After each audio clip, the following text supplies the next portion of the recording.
Hello, welcome everyone back to the island of Flatshire. Welcome to part 2 of the Lighthouse of Flatshire, my first Call of Cthulhu session ever, and my first Call of Cthulhu session on the stream. And with me are our investigators from yesterday, the marvelous, Dynamic Dynamo? No, what is it called? The Trio.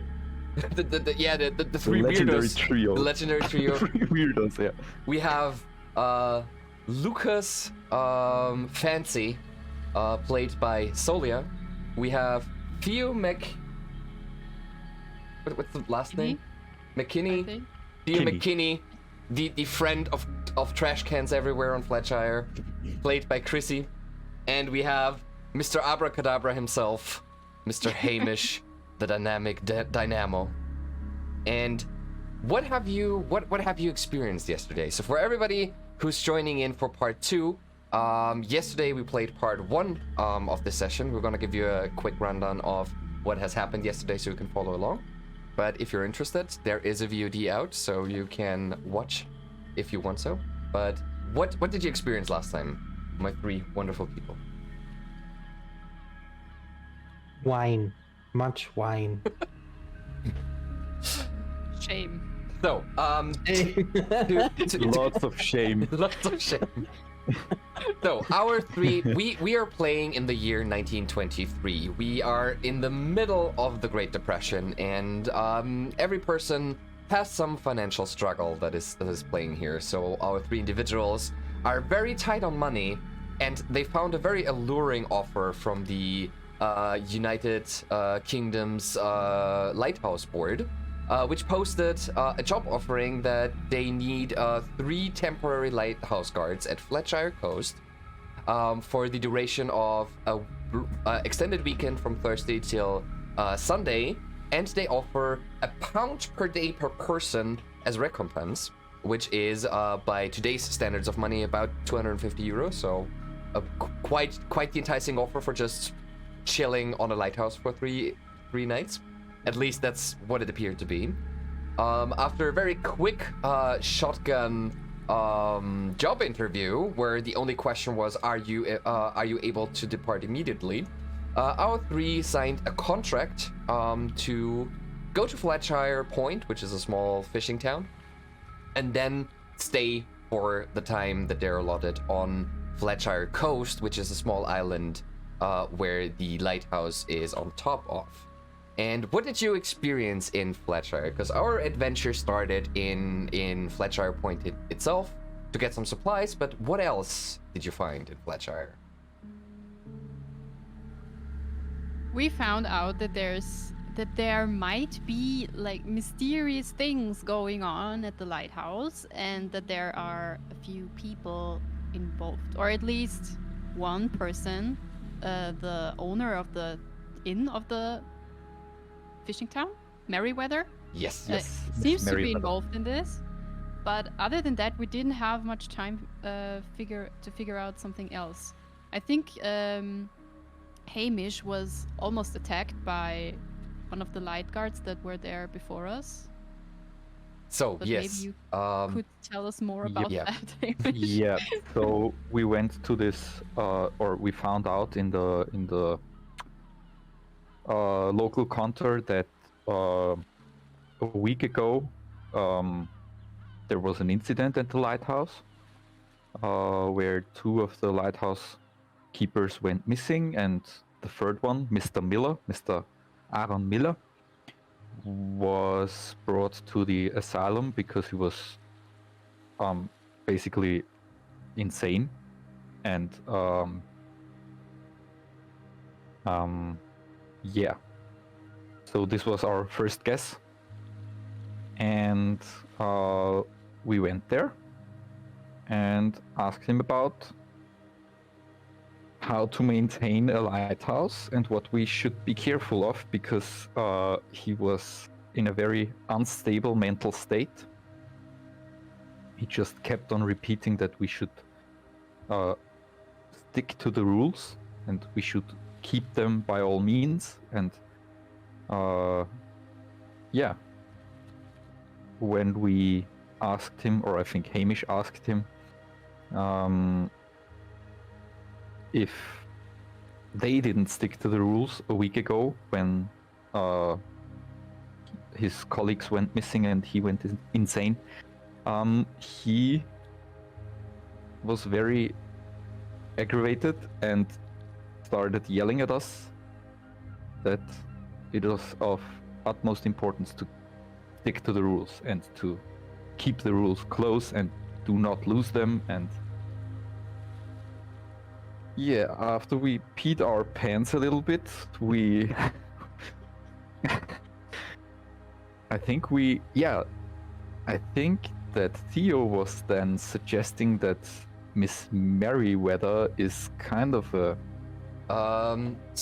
mysterious person. Yeah, just to clear that up, Theo had a conversation with an old sailor in the Merryweather's Inn when Merryweather wasn't in the room, where he insinuated that the person that is truly running Flatshire is Merryweather herself, and that the mayor and anybody else is just, well, they're figureheads, but that's about it.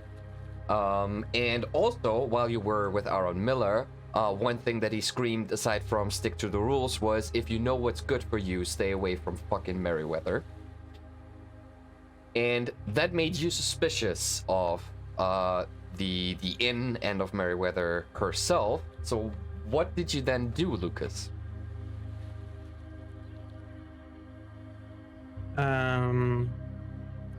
We tried, or rather, Theo wanted to get some information from said Merryweather, from her office. So while we other two went into the bar and tried to distract her, Theo wanted to climb up the windowsill and get entrance to her office, which he did not succeed in. Let's just leave it at that. So we made a distraction so he could get away. Let's leave it at that. Hamish had an And- unfortunate. Hamish had an unfortunate run-in with a dumpling. Well, it was planned at first, but I mean, it escalated a bit too quickly. And so we said, okay, what can really be so bad if we just stick to the rules? So we went to the lighthouse and Solid's gone. Not again. But we can hear him. Yeah, we can hear you, Solid. You can keep talking. Or somebody can pick it up. So after that, we decided it's probably best to stick to the plan, because that's also one of the contractually obligated work definitions, to stick to the rules. So we decided that we'll move over to the lighthouse. And Lyle Connor, the captain of the Octavia, right? Yes. that was- Transferred us over to Flatshire Coast, I believe. Yes. So Flatshire Point is the town. Flatshire Coast is the small island where the lighthouse is on. Yes. we have returned. You have returned. Welcome back, Lucas. Welcome Yes. back. So our 3 investigators. So just to reiterate, what are the contractual work obligations that are so important? Our 3 investigators got from Lyle Connor, the captain of the small fishing boat of the Octavia that brought them to Flatshire, their stipend of the money, and also a document where they list 8 rules that they have to adhere to. Rule number 1 is the lighthouse has to be ignited at 1:13 in the morning on the dot. Second, the lighthouse initial sequence has to be conducted with a long sign, short sign, and a long sign. Then, the light has to be kept ignited until 3:36 before being extinguished, with a maximum of 5 minutes in divergence after the allotted time. Rule number 4 is there is not to be a response to light signals coming from marine vessels in the time between 1:13 and 3:36, unless the signal contains short, long. Rule number 5, in case of correct signal in the time frame of 1:13 to 3:36, another issue of the code long, short, long is being expected.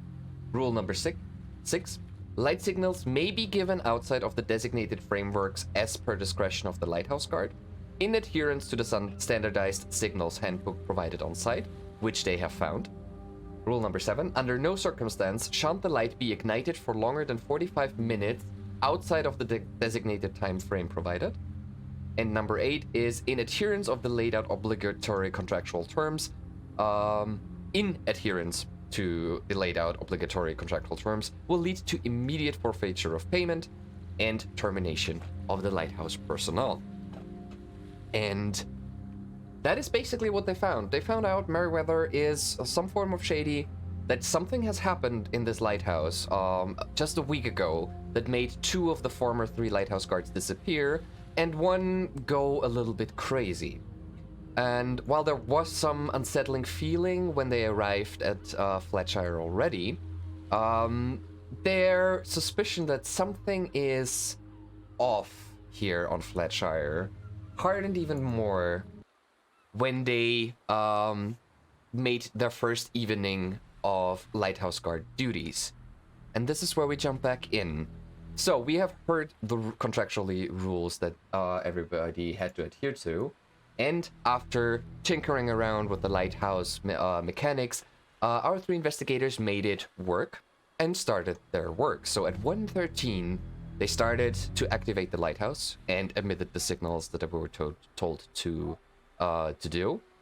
And then after 2 hours of nothing happening, all of a sudden they saw a strange light out in the ocean, emitting from an unspeakably thick fog. Wait a minute, I have a call.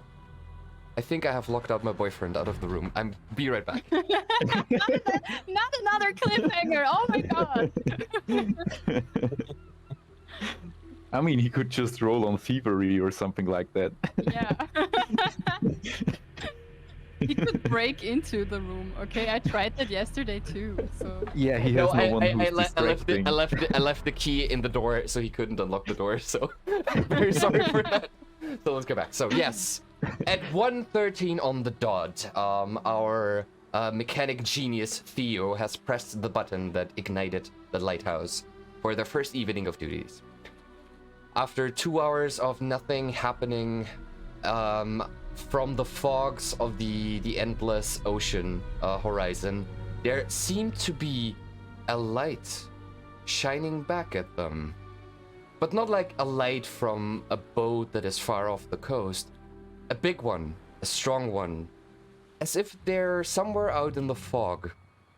There's another lighthouse trying to signal them.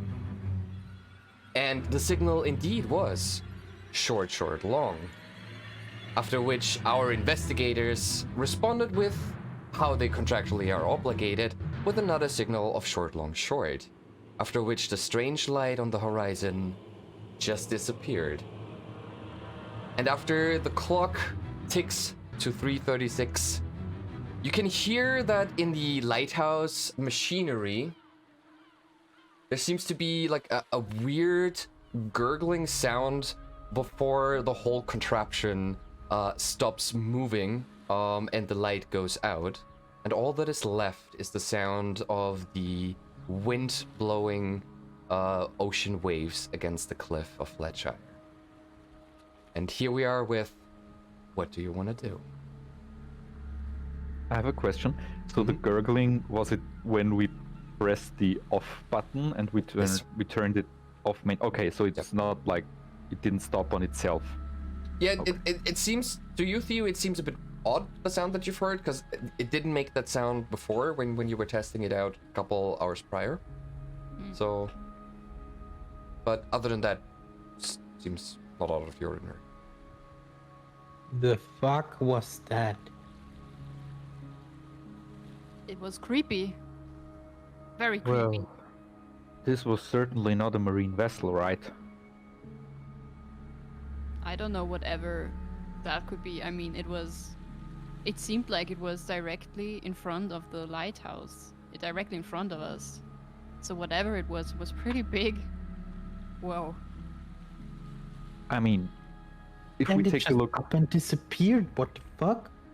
yeah, if we take a look out, is this like lighthouse still there, or the source of the light, is it still visible? Because I mean, maybe I'm not sure. You saw like a big beam of light shining towards you in the lighthouse, and after you emitted the second set of signals, the light became smaller and smaller and faded away, and all you can see now is pitch blackness out in the ocean.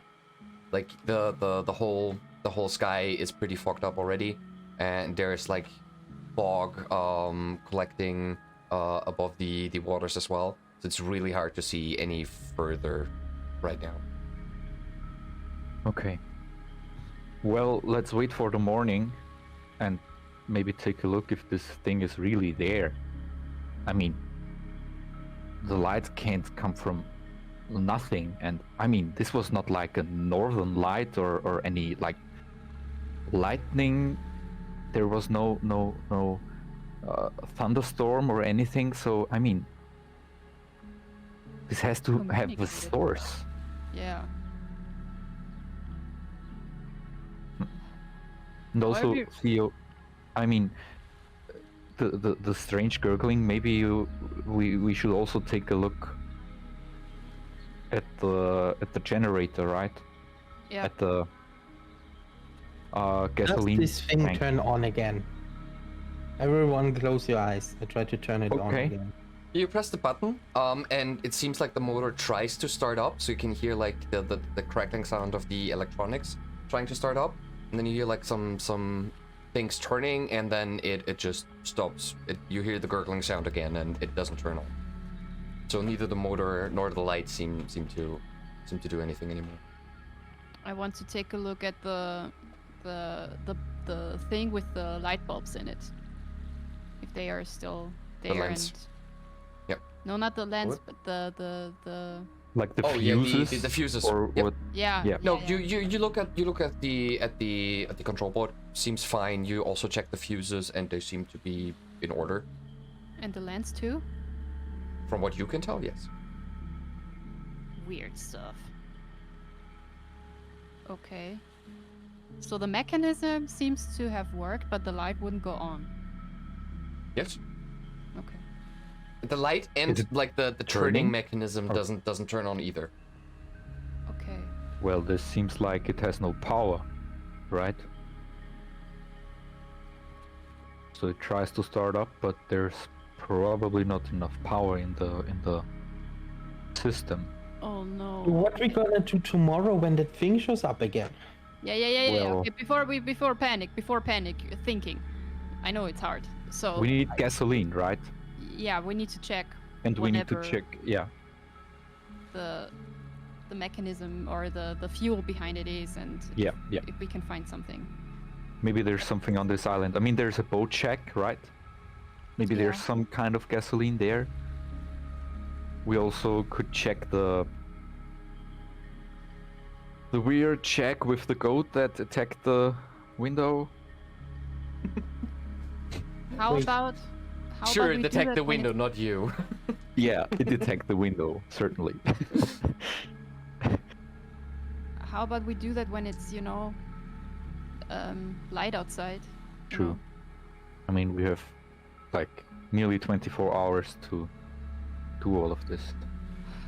Now I regret that I did not take a nap as Lucas did because I'm fucking tired, but I cannot imagine to Well, sleep.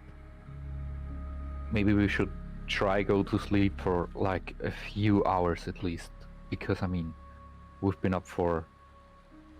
I mean, I've been up for nearly 24 hours now. Yeah, let's do this. Okay, Let's go to sleep. I'm not gonna sleep. I'm gonna search for a handbook how to turn that thing on if it's dead. You have the handbook. So last time when you were searching the lighthouse ground floor, you found a book that had the schematics of the lens part of the thing and for the motor systems as well, and also the alphabet of light signals that you could possibly do in adherence to the book.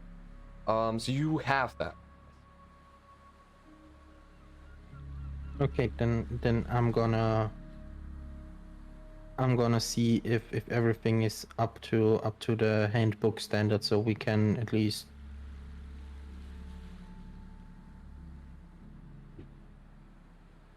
Yes. So do So you we can stay at back least look alone? at the So handbook. what are you doing? So Chrissy, Theo, and Hamish, you were definitely almost falling asleep. So you did 2 hours of staring out into the ocean and not much else. So that alone took it out of you, and you're really tired. So the only one that took a nap was Lucas. So he could go for another hour, but I just want to know who does what. I think I'm going just back to the lighthouse keeper's shack and take a nap until midday or something. Same. Not a nap, like I'm trying to sleep. Yeah. Because I need to, regain my strength after falling down and everything. All right. True. And... Yeah. You're right. Okay, so you two go to bed, back to the shack, and you, Lucas, you stay back alone. Is that? Mm-hmm. Did I get that? Okay. So what are you trying to do? So you see like Hamish and Theo say goodnight to you. Start walking down the stairs. I guess Theo will hand over the handbook. I guess. Yeah. Sure. Yeah. And we still have only 1 torchlight and 1 gas lamp that you have with you. I want to know who takes what, just so I know and we're not arguing about it if it comes up. I'm gonna take the torch for now and give it to the gaslight, because I'm gonna need some light. Right. Good. And then you two walk down the stairs. You go out into the open, cold air of Flatshire coast. The island itself, you can barely see a couple, like 100 meters at best. So for how it looks like now, you can't even see back to the dock from where you are. But you walk down to the shack. That is still somewhat decently warm, since you have like you had a fire going before you left. So it's rather cozy. And who is sleeping in which bed? You have 4 beds. They're like 2 bunk beds. I know that Lucas is sleeping on the bunk bed furthest away from the door. Just want to... It is relevant. I just want to know who sleeps in which bed. Well, I would sleep in the other one at the bottom. And Theo takes one on the top. Yeah, sure. I take whatever. Good. Yeah, is you left. crash 'Cause down. I did not claim. Yeah. All right, so you cuddle up in your beds. You add another wood to the fire just to make sure that you're getting through the night, and it doesn't take long for the exhaustion to take over. And while you still feel uneasy after what happened today, you drift off into some sleep, into a very shallow sleep. While back at the lighthouse, Lucas is still at it. So you're on top of the lighthouse still, I would assume? And Yes. what are you trying to do? I just try to follow the instructions per T and see if anything out of the ordinary is from the instructions, so I can see either I can fix the problem if there is in the instructions a described way, if there's a problem, do this, or see where the problem is so Theo can fix it as soon as he gets up. Do you have any mechanical skill, or I would allow you to use library use to check if you can Yes, I have comprehend library what the handbook is saying to you. That's a 14 out of 70. 14 out of 70. Okay. Yeah. Good. So you indeed find a list of instructions, so step-by-step instructions on how to maintain, clean certain parts, and to see how you can keep it in check. And you go with the fuses, you go over the lenses and whatnot. Some details slip past you since you do not know the mechanical jargon. but you seem to get the gist of it. And the last step is the refueling step, and you open up the tankard. And you can still like smell the gasoline emitting from it. And it also says that you should be testing like the levels of gasoline with a measuring stick, which you can't find in the rubble, but you take something with you, and you just realize while poking into the tankard that it's just empty.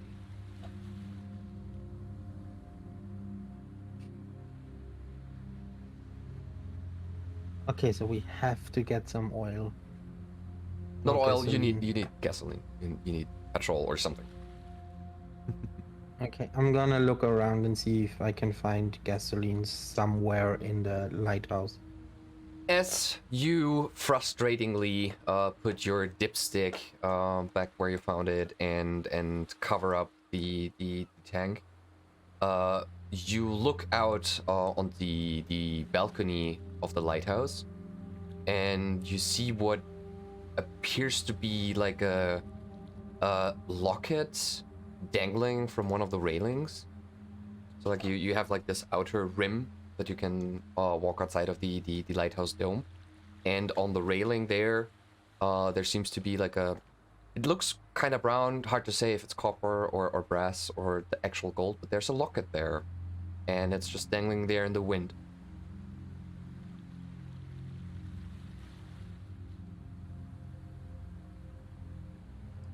Nothing in the instructions that says I can't go to the locket. I'm gonna slowly approach it.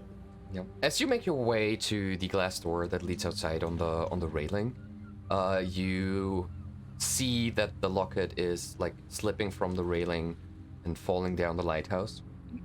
And as you look down to see where it might have landed, you can see in the shallow light that is provided that at the ground of the lighthouse, behind the lighthouse from where the entrance is, you see someone in what seems to be a sailor's uniform laying in the bushes there. Dead. And Oh, you fuck, make I'm me not a going to do and this you alone. make a I'm gonna you run make a down. mental stability roll, please.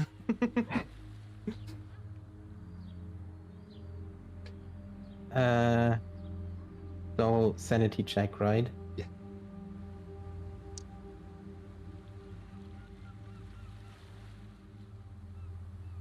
Fuck. I'm gonna use a luck point, 1, One. Okay. to I'm make not it sure you 6. can. I'm not sure you can luck your way out of mental stability points. Mental stability checks. Let me investigate, because I don't think you can do that.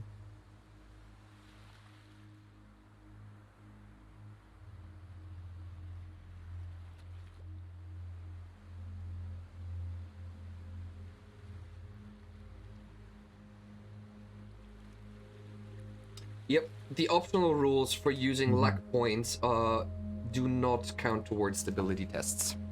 Oh, So you God can't. damn it, I have 61 and 60 sanity. Yep, I'm very sorry. Oh no. And you lose 3 sanity points.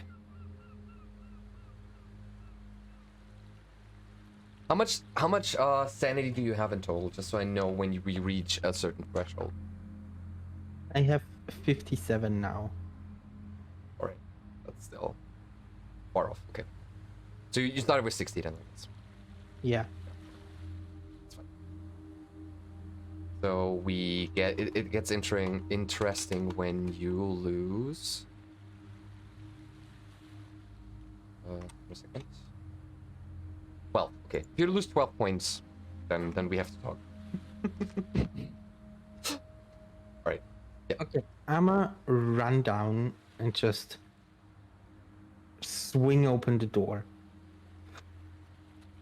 There's someone down there. What? So yeah, what are you talking about? You just slipped into sleep, and you hear the crashing of the door open as Lucas chimes in and starts shouting. Someone What? found there's a sailor laying on the bottom of the lighthouse. What are you talking about? You on the bottom bunk, right? Mhm. Yeah, I'm just gonna grab you by the wrist and pull you. Okay. Well, I'll just follow. I won't resist. Did you And- sleep fully dressed? Probably yes. Okay, good. I would. I I won't would argue. imagine that Hamish Same. would bother to change for sleeping. Okay. Okay, then I'll go around to where I saw the sailor on the bottom. Mhm. Okay. So you go I'm back. following them. Yep. 2, 3, go. You take the gas lamp and the torch with you. And Lucas makes his way around the lighthouse where like a thick bushy thickets make it rather hard to get there, but you have a bit of light. Still, give me a dexterity roll. All of What- us. Everyone? Everyone, yeah. Yeah. You're, what you're roll? basically Dexterity. climbing around a cliffy area in the middle of the night while being a bit exhausted. Well, I rolled a 49 out of 50. 49 out of 50. Okay, that's close, but works. Theo? 23 out of 70. 29 out of 60. Oh, so you all made it. It takes you a couple of time, and it's really hard from. First of all, you only saw it from above, but you saw that there was like an area that was clear of bushes where you saw the person laying, and you look around, but you can't find anything. So you look through the bushes. You're really sure, and you also try to get like a vantage point to get some more perspective from the top. And you think you find the place that you've seen from above, but there's nobody here. Lucas maybe should have taken a nap too. So I swear, by everything that is and isn't up there, there was a body laying here. Lucas, this has been a long day and a long night. I think you should really get some sleep. We've seen a lighthouse appear and disappear. We've So dealt with a guy in there an is in the asylum. realm of so- Sully, Oh, no. you're gone again. That's it. He went away. So imagine Lucas is just running away. You're not believing me. I'm taking another look around until Lucas is answering. Yep. So we just assume So, like you, Hamish. You find it in the realm of possibility that there's a lighthouse popping into existence. But not a fucking Oh. body. I do not find that in the realm of reality, and I think that we are all a bit like dizzy in our minds. We've dealt with this Miller guy who's completely lost his marbles. We've dealt with several strange people in this strange fisherman's town. I mean, didn't you say yesterday that we should just get going and do the stuff that we were paid to do? So while Hamish and Lucas are bickering, Theo said that he's gonna take a closer look. Please give me a spot hidden check. Continue arguing. It's not arguing. It's just Uh, discussing. I rolled a 3 out of 50. Oh, nice. Okay, while you hear behind it, Hamish making the point that maybe you're all just really tired. You brush away a bush and use the gaslight to get some gas lamp to get some more vision. And indeed, there is something that you very clearly perceive as dried up blood. You've seen your fair share of people bleeding, and you had your fair share of cleaning up said bleeding, you are very sure that whatever's there is blood. So, Lucas, I would just suggest we all go back to the shack, take a big long nap, and calm our minds down so we can keep this behind us and I deal will with tell the you all stuff. something that won't help with calming your minds down because there's like a puddle of blood lying here. What? It seems Okay. like someone was bleeding here very badly. Yeah. So it is not a like a sea of blood there, but it's very clearly that somebody got hurt here or something got hurt here and bleeded more than would be healthy. Let's say it that way. And it's not like fresh blood. It is like an area where there's like splatters of blood and caked blood that is already dried up. So it has been here for a couple days at least. Does it look like it is traceable? Is there like trails of blood, or is it just No. a certain area? It's just there. Okay. And it's Weird. right next to like a small stone that also got like some on it. But that's Okay. all I can see. There's no like trail going anywhere. Okay. And it's directly. Yeah, if you look up, you can see the top of the lighthouse. Yeah. Okay. Okay. So my detective skills that I don't have, it seems like someone fell but I don't know what happened to the body because there's no trails leading. I mean, they told us that they disappeared. This is clearly the location of the incident all of the people in Flatshire were talking about, right? Hmm. They were hurt, but they weren't found. This is exactly what they were referring to. They Okay, probably saw next these. problem. We don't have any petrol for tomorrow. We need to check. Yeah, we need to check the island. But we can't check it in our state. Yeah. We have But we to go could to try sleep. to get a help us signal for today, so somebody could theoretically come here per boat But we don't when have. it's light out. I'm just telling you that you are all, even you now, Theo, as you were Lucas, as you were like checking up on the apparatus, you're all very tired and you What's can the keep going. time? It is probably around 4 o'clock in the morning. Okay. Yeah. So I would just fatherly push them into the No, direction the of thing the is, ship. I want to tell Yeah. you as players on a meta level, you can push on to be awake more longer, but it will have consequences because your body can't take it at some point.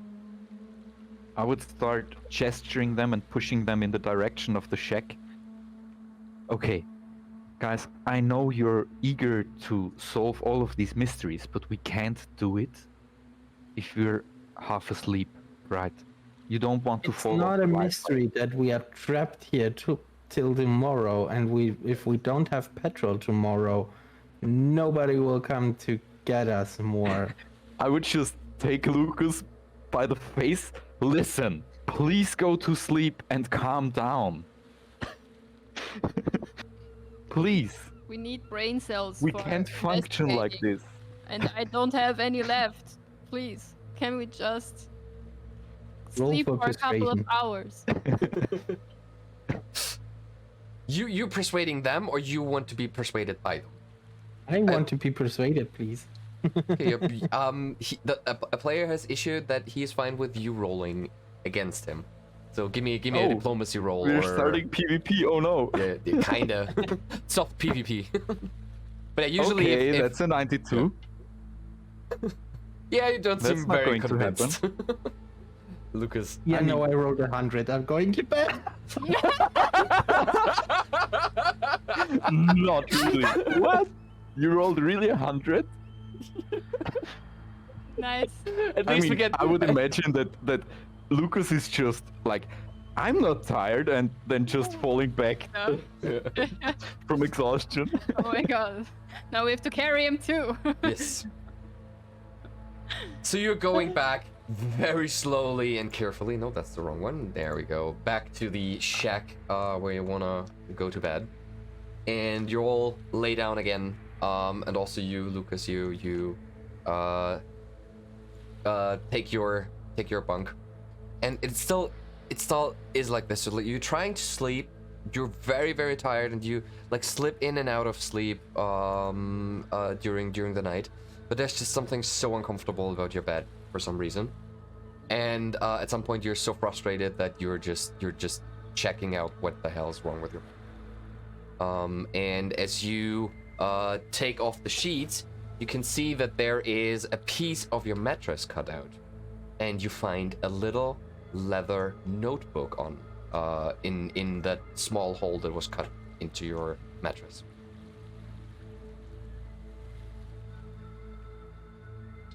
Okay. Yep. I'm just. In light of the previous roll, just take it, And then you go to bed. let it drop to the ground, Mm. and proceed sleeping. Yes. So finally, you all get blanketed by the night and by your actual blankets, and you sleep. And the next morning begins.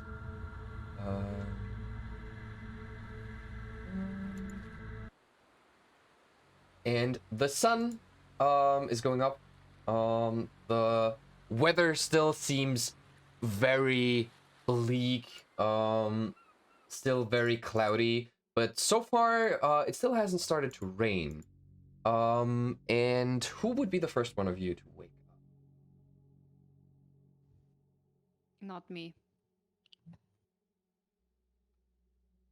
I mean, Otherwise I'll let you roll on it. I had a nap beforehand, or slept an hour beforehand, but I also had not good sleep until then, so.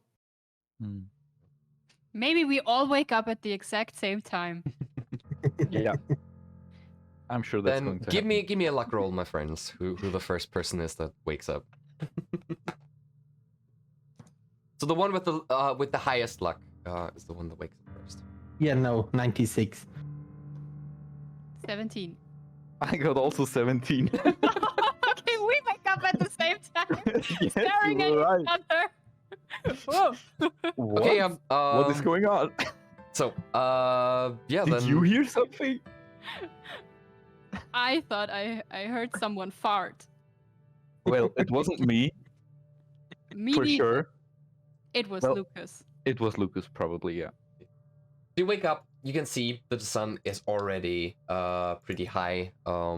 So you take a look at the stolen clock that you've taken from Flatshire, and the time says it's almost 10 o'clock in the morning. So it got pretty cold as well, so like the fire went out during your sleep. So now it's really shivering. You dress yourself, unless you already slept with clothes on, and start to wake up, get the fire going. And as Theo is working on getting the fire back, you look out onto the island of Flatshire, and you spot south, past the dock where you landed on. You can see this beach area with the fisher's hut that you've seen the day before, and you could swear that you saw someone walk towards that hut. So you see a small shadow that walks along the beach and then disappears in the shack.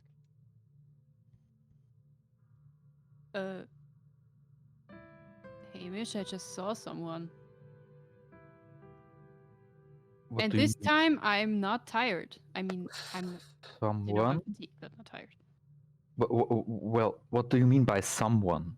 I just saw someone walking up to the hut at south of the island. Like a person? Yeah, it seemed like a person. Okay. Where at the middle of the island, or what? At the docks? South at the docks. Yeah, Ah. little past south to the docks. There's like this beachy area, and then you can walk to along the hills that have these henge stones that you also saw when you arrived. Mm-hmm. And then nestled on one side of the hill there on the beach is like a small hut that just stands there And that's where you saw the person walk in. Can I see if there's a boat or something? No, you don't see any. So you can see the dock from where you are, but Okay. there's nothing there. So just to clarify for me, you mean the little hut that could like be used for storing a boat, right? So no, I mean past that. So the dock is for me the all the boat. way and- to the south. Okay. Yeah, all the way to the south. This is where Mhm. Okay. you saw that. I get it now. Thank you. I mean, I wanted to take a walk around the island anyways. I mean, Yes. Should we do that? yes, let's just like regain some strength again, and because we took a nap, right? Or You slept slept for a little bit, couple of hours, so you had a healthy amount of sleep. It's already 10 a.m. in the morning, even though you and I were. just uh, looked up the rules for regaining health points. And you don't regain them through sleep. Nope, you just regain them after a couple of days. Okay. Natural well, healing process. Is it possible for me to still like do some first aid on our wounds or on our like On the scuffs that you have? Of course you can. scratches Yeah. and Yeah, sure. Do you have first Yeah. aid or medicine? I have first aid. I have first aid, yeah. Yeah, sure. So I would take a look at Theo. Is he very hurt? Yeah, some scuffs and Yeah? cuts. Okay. So yeah. Well, I would try to help him just get some like bandages for, I don't know, bruises or for some like scratches.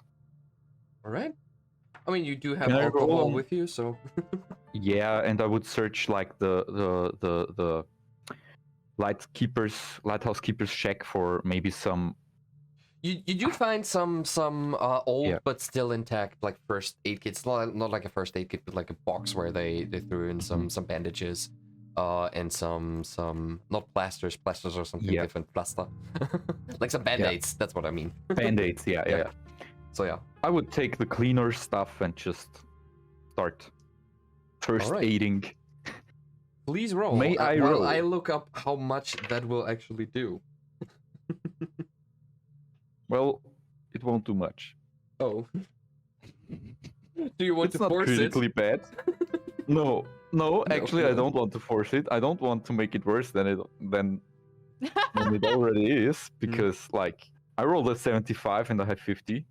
Oh, whoa, that's not too bad. No. I rolled like 75 and I only have 50, so it's 25 over. Okay. I think Can it I- just didn't So work. usually it says that first aid has to be done within the hour when the Okay, well when then. the thing hurt. Since it didn't work anyway, let's just assume you tried and failed. That's it. Mhm. Okay. But now we know. Thank you, Hamish. All right. I While am you sorry. while you two are stitching yourself back together, also you, Lucas, are starting to wake up due to the ruckus. Mhm. Right. And as you stand up, you step onto the small book that you found stored away in your mattress. I don't open my eyes and I just say, please tell me I'm in some comfortable bed in some hotel and this was all a bad dream. Well, we're sorry. Uh, We're sorry, Lucas. There's a book on the floor I found in the middle of the night in my mattress. In your mattress. Yeah, it's What? down there somewhere. I threw it on the ground. I was tired. I didn't want to read it. Do you want to hear some other news that are not very pleasant, or should I wait until breakfast? Let me eat it first. Okay. Okay. So I'm trying to make some breakfast for everyone. Yes. You use some of the fresh eggs and bacon and canned beef that you got with you, and whip up a very Oh. healthy British breakfast. Good day, mate. Certainly does you good after like the cold and the rather rough and long night. Yeah. But what are you planning to do? So during the breakfast, I would just do some talking. Well, guys, I saw this little like thing, this little shack where I saw the goat inside. Maybe we should check that out as well on the way. Because I mean, I want to walk down to this strange little stone circle anyways. I want to take a look what's all that about, and maybe on the way we can check out if we find any gasoline on the way. Mm-hmm. And if there really is someone, because Lucas, I saw someone walking at the south of the island. It seemed like a person. So maybe, I don't know, maybe that's related to what you saw today? Yeah. And I want to take some of the medicine stuff that you found, Hamish, with us, because maybe someone is hurt or so. Sure. Okay, first of all, I'm gonna read this book now. Maybe it's from some of the sailors and they can give us some insight, and I'm gonna start flipping through the book. Yeah, and we'll prep up. You start flipping through the book, and the first page has like a title page with a name tag on it. And you can read the name that is written there is Nathan Robertson, which is a name that you've heard before because he was one of the 3 Lighthouse Guards, one of the 2 that disappeared. And it seems to be just his daily journal. So most of the entries are like very basic with like protocoling what weather it currently is, what kind of task he has done for the day. But there are some entries that are a little bit longer and a little bit that noteworthy to you, and you start reading some of these entries. Today was my first day on this island, and I already have a bad feeling about it. I don't know what it is, but something about this place just feels off.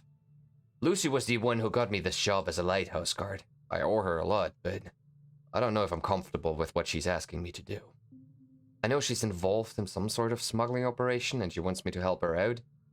But I don't know if I'm cut out for this kind of work. I don't know what I've gotten myself into. All I know is that I'm stuck on this island for the foreseeable future, and I just hope I can make it out here in one piece. Then, a couple of weeks pass, and there's another entry that seems a bit more personal.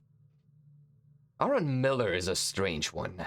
He's always talking about the old ways and how we should be honoring the land and the sea. I thought he was just a heathen at first, but no, I'm not so sure. He's been doing these druidic rituals on this island. I've seen him chanting and making offerings to the sea. I asked him about it, and he said it's just a tradition and he doesn't really believe in it, but it's a way to connect with the island and its history.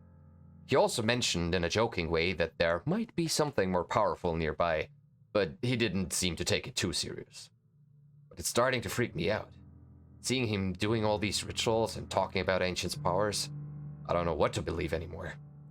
He's been acting strange lately too. He's been distant and he's always staring off into the ocean. I think he's losing his mind. I don't know what to think.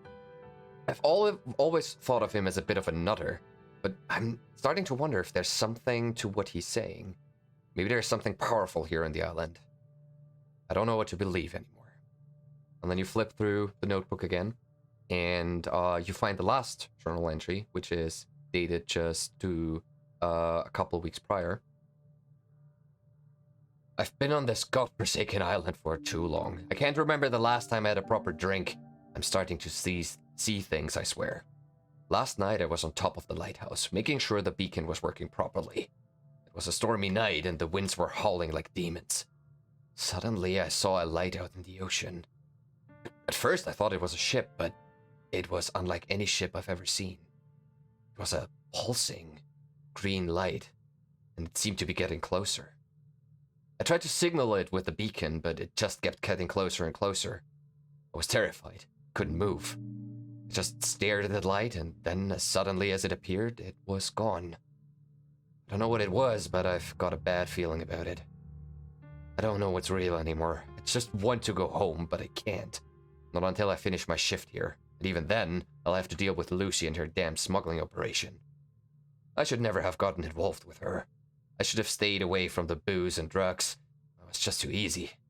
Too easy to take a bottle here and there, and too easy to make a little extra cash on the side. But now I'm trapped. Trapped on this island with no way out, and I can't stop thinking about that light. What was it? And what does it want from me?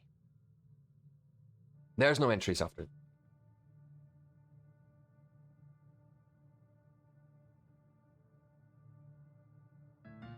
Was the light we saw yesterday also green? It had a bit of a green tinge, yes. But it looked more like a lighthouse signal.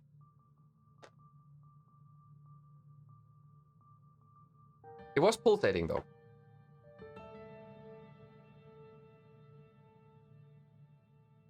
So what's the book about, Lucas? Some smuggling operation from Lucy. The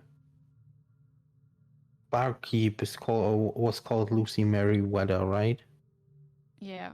I Yeah. knew there was something wrong with her. I knew it. Well, and you see Hamish Why? getting a bit nervous. Smuggling operation. That doesn't seem like a smuggling operation out there. We shouldn't care about that. Because, like, this Miller guy told us we shouldn't deal with any of this Merryweather stuff. Maybe we keep out of that and deal with the stuff we're, like, paid to do. I don't want to get in any trouble.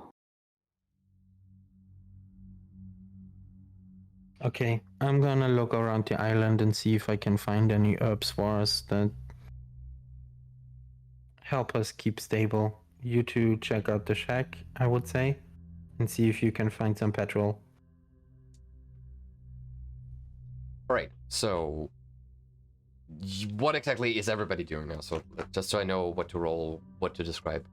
So Hamish would just be walking down the island, Mhm. south all the way, and be looking around if there's like along the way to the south if there's any interesting locations. Mhm. So I'd be just looking out around if there's any Mhm. like little paths into the bushes or something like that, or anything interesting really. Okay. Thea, what are you doing? If Hamish is going south, then I'm going to accompany him, because I'm trying to look for this person Mhm. that I saw. And what are you doing, Lucas? I'm gonna take my book of healing herbs and see if I can find any of them on the island and see if I can find any herbs for eating, herbs for healing, herbs for mental stability, just anything I can find here that could be useful to us. Okay, yeah. Give me a. Well, you have a book. Give me a library use roll, and then a spot hidden check, and I'll describe what the other two are witnessing. So you're walking down. I also have natural world, Oh well, then if that's higher, then do that. not higher than library use. No, you just if you have knowledge of about nature, then roll that skill. Makes the most sense. That's why I have it. Yeah. You two are strolling down to the docks, or you're going downhill, and you reach the old shack that you have seen the first time around when you just arrived. So just to show it off again. And then you walk past more south, or what do you do? Sorry, just one thing. I would take the fire axe with me. Okay, yeah, sure. And I would take the healing stuff and the lantern or something. The torch. Torch, yeah. Oh. Okay, sure. Yeah, you walk down. You're now at the old shack. There is the footpath that you've seen that is going the more lower level hill to the south upwards, and you can already see, since it's daylight, you can see the circle of stones that are like a crown on top of this hill. From your from your vantage point right now, you cannot see like the whole extent of the beach that goes down to the south. Why is the music changing again? Right. And you cannot see the Fisher Hut from here because it's just like too low to see over the hillside areas. So what do you want to do? What do you want to check out first? So Theo, this was the place where I saw the goat yesterday. Maybe, I mean, we could check out this little hut or the one at the docks for some gasoline. I mean, we can do both, right? I mean, we have the whole day. True. Let's just do it. So what did you roll, Lucas, on your nature roll? Oh, I thought library use because that's higher. Oh, yeah. If you, I mean, you have knowledge nature, but if you made the library use one, I'll give you a bonus dice, which means you can roll your singular number dice twice, and you can take the lower number. So give me, what did you roll on library use? On library use, I rolled a 59 out of 70. Okay, good. So you got advantage on your nature roll, and now you give me the nature roll. And you roll the singular number twice, and you take the lower number of the two.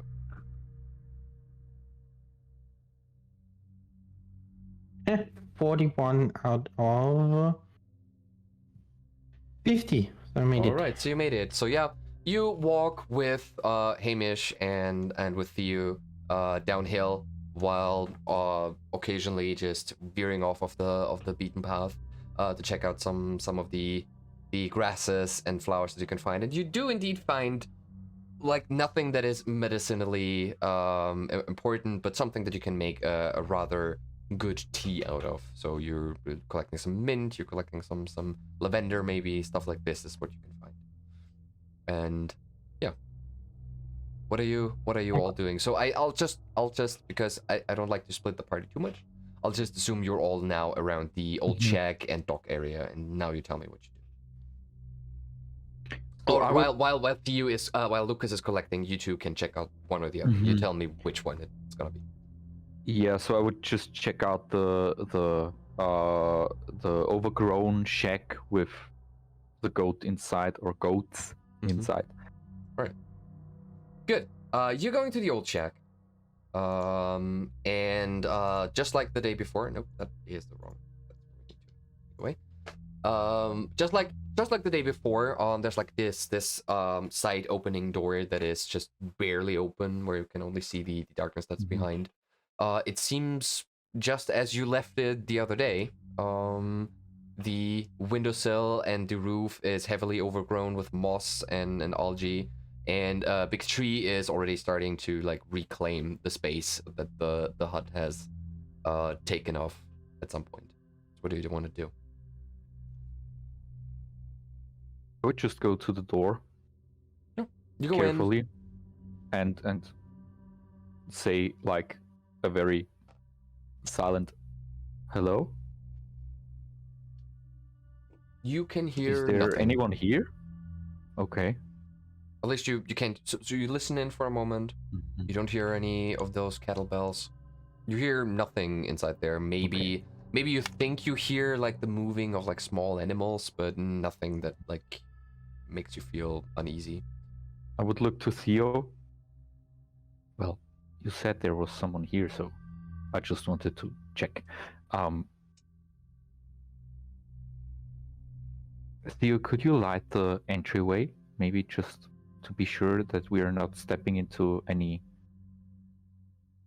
or running into anything. Sure. And I'm lighting the torch, lighting the way.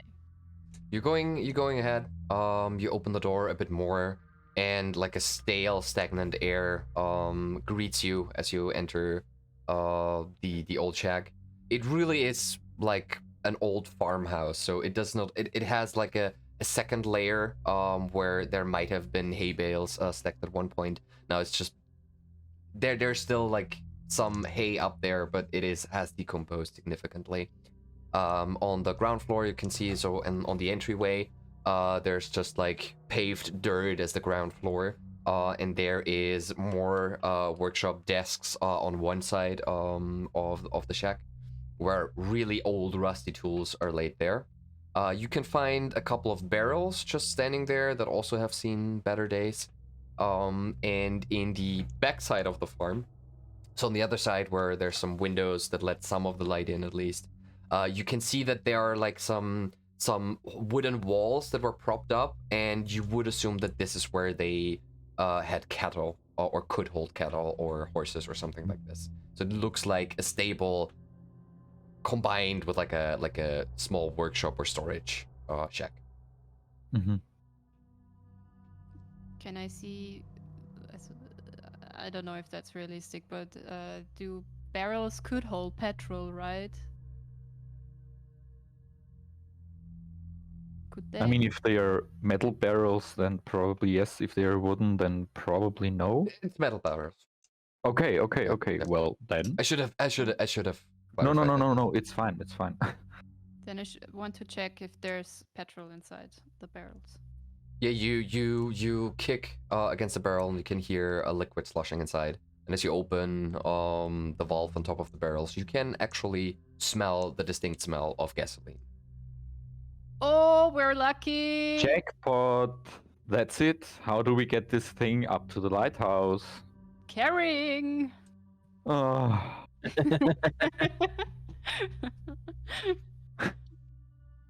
I'm more the rolling guy. Okay. Maybe we can just Skill? roll it up. Let's do it. Let's roll some barrels.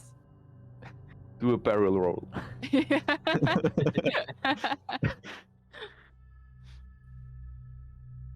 But before we go up, I want to check out the other. Yeah, let's thing. leave it here for now, right? Yeah. And on the way back, we'll just get it. Yeah, maybe we can ask the new person to help us. If we find someone, I mean, I saw There someone. was no one. Okay, yeah. All right. That's all you're doing.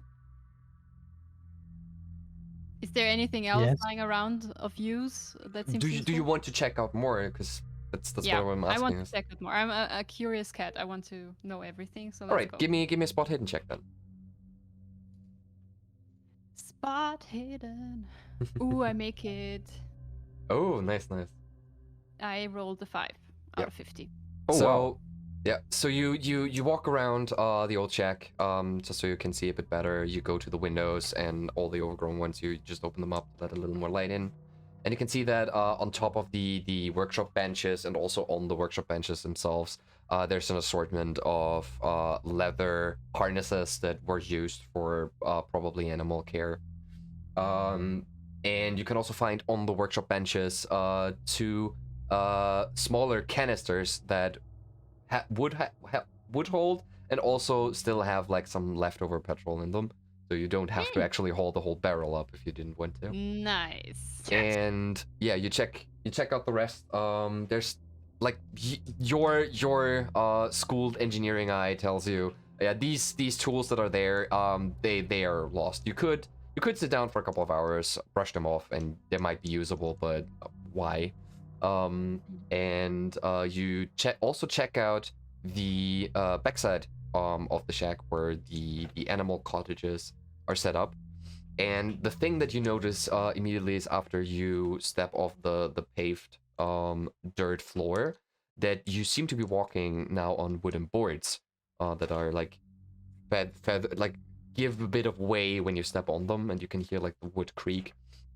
And the cottages themselves are still like laid out with what appears to be not like super fresh hay, but other than the decomposing hay bales that are on top in the storage area, these seem fairly fresh. Okay, I want to check two things. First, are there trails of hoofs or anything that seem fresh? No. Weird. The other thing I want to check is there maybe a hidden,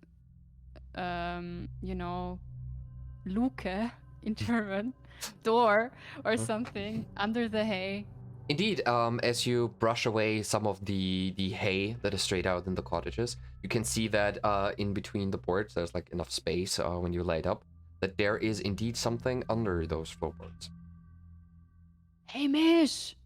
So Hamish is standing still at the barrel, like looking at it, scratching his head, like, how the fuck am I going to get all of this up to the lighthouse? Hamish! Yeah, There's yeah, what's going on? There's a hidden door. There's a hidden door. We can. Where's Lucas? Where's Lucas? Lucas! Yeah, you hear that you're just outside. Yes. Come on in. I found something. Can you check it out and scream if you die? Sure. Thank I will you. probably I'm going to scream stay if the I die. fuck out of that. What are you guys talking about? No one's going to die. What? Yeah.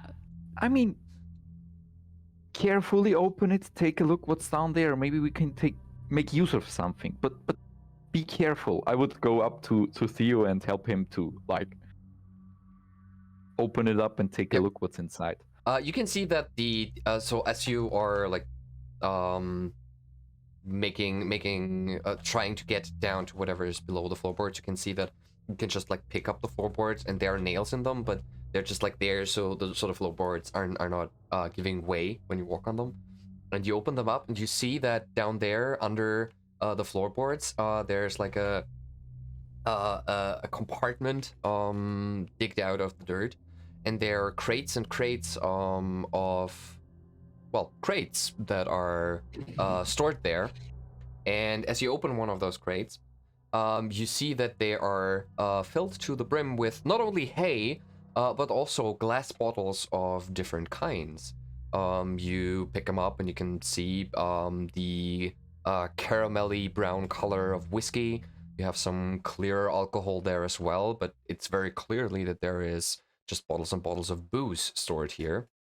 And as you make your way through the crates, you also find different crates that are a bit smaller and which have smaller vials of glass with a clear liquid in them.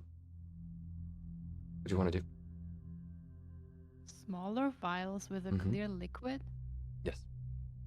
Can I? Are they easy to open or? Yeah, would it... they have like a I mean the booze bottles, they are like corked, but it's not easy. It's not hard for you to find something to open those up.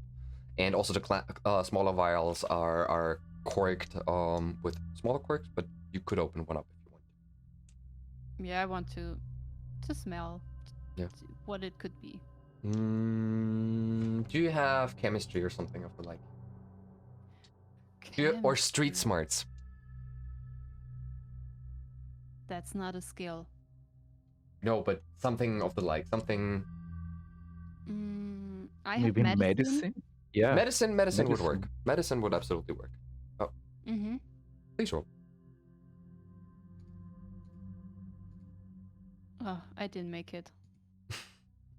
I don't want to force it. I will hand it to Hamish. I don't know what that is. You smell. Hamish is just going to take it and take a look at everything down here, and then you'll see him like lighting up, his face lighting up. We shouldn't tinker with this shit. Put it back. Okay. And I'm just going to give you back this vial. Just so you know, since you take a whiff of it, it smells like a very strong alcohol with like a tinging smell of strong vinegar, a very sharp, very stingy smell that you take. Nothing that you would say like, I wanna put that in my mouth. You do realize what this is, right? Yeah, that's the smugglers. I don't want to have anything to do with all of this. Yeah. I'm sorry. If you're interested in that, I can leave you with it, but No. I don't want to be a criminal. Yeah, sure. I will put everything back. And I just wanted to check out what's underneath here. So I'm done too. Let's go up there. Okay. All right.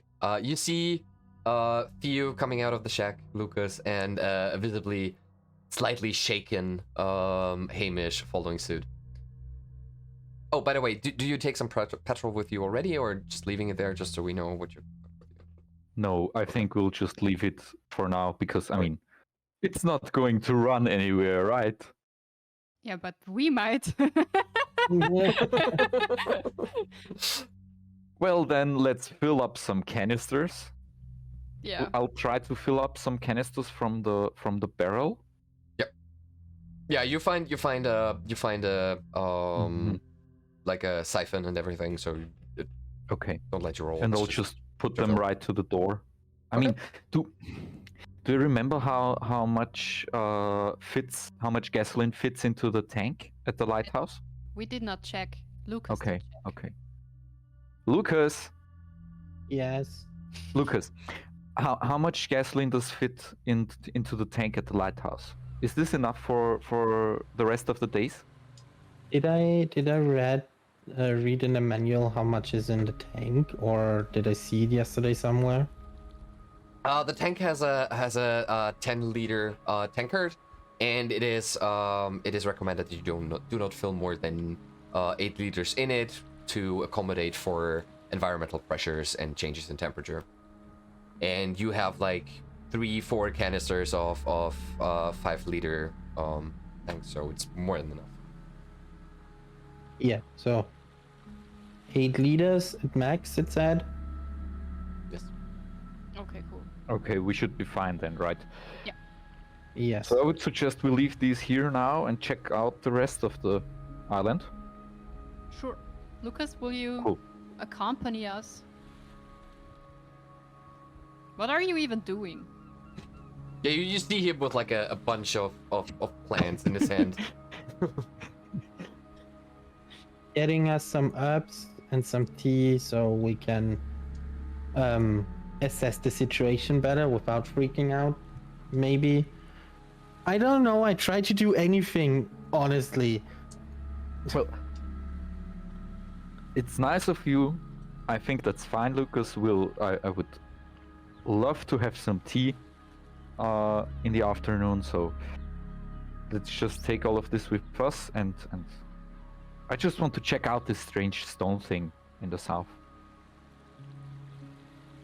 Right. Let's go wait. there. Oh, From where did we get the information about all of this? I think it was in the diary, right?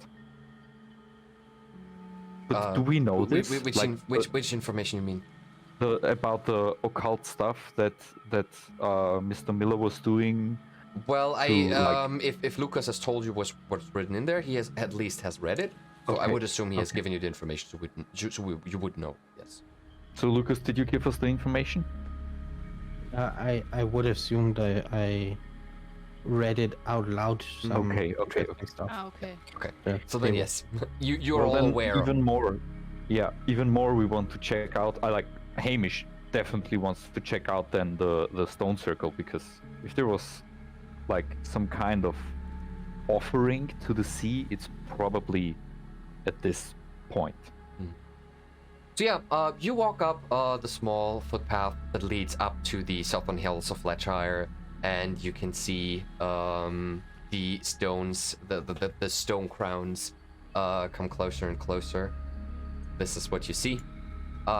They look very rough and rugged, but they are like positioned deliberately, and there seems to be someone or a culture that has actually worked on these with like tools and whatnot, even though they're now worse for wear, and some algae is growing on them. And they're like on top of a small hill. You can see the surrounding beach area. You can also see the fisher shack from the shack that you've seen the person go into from here. And yeah.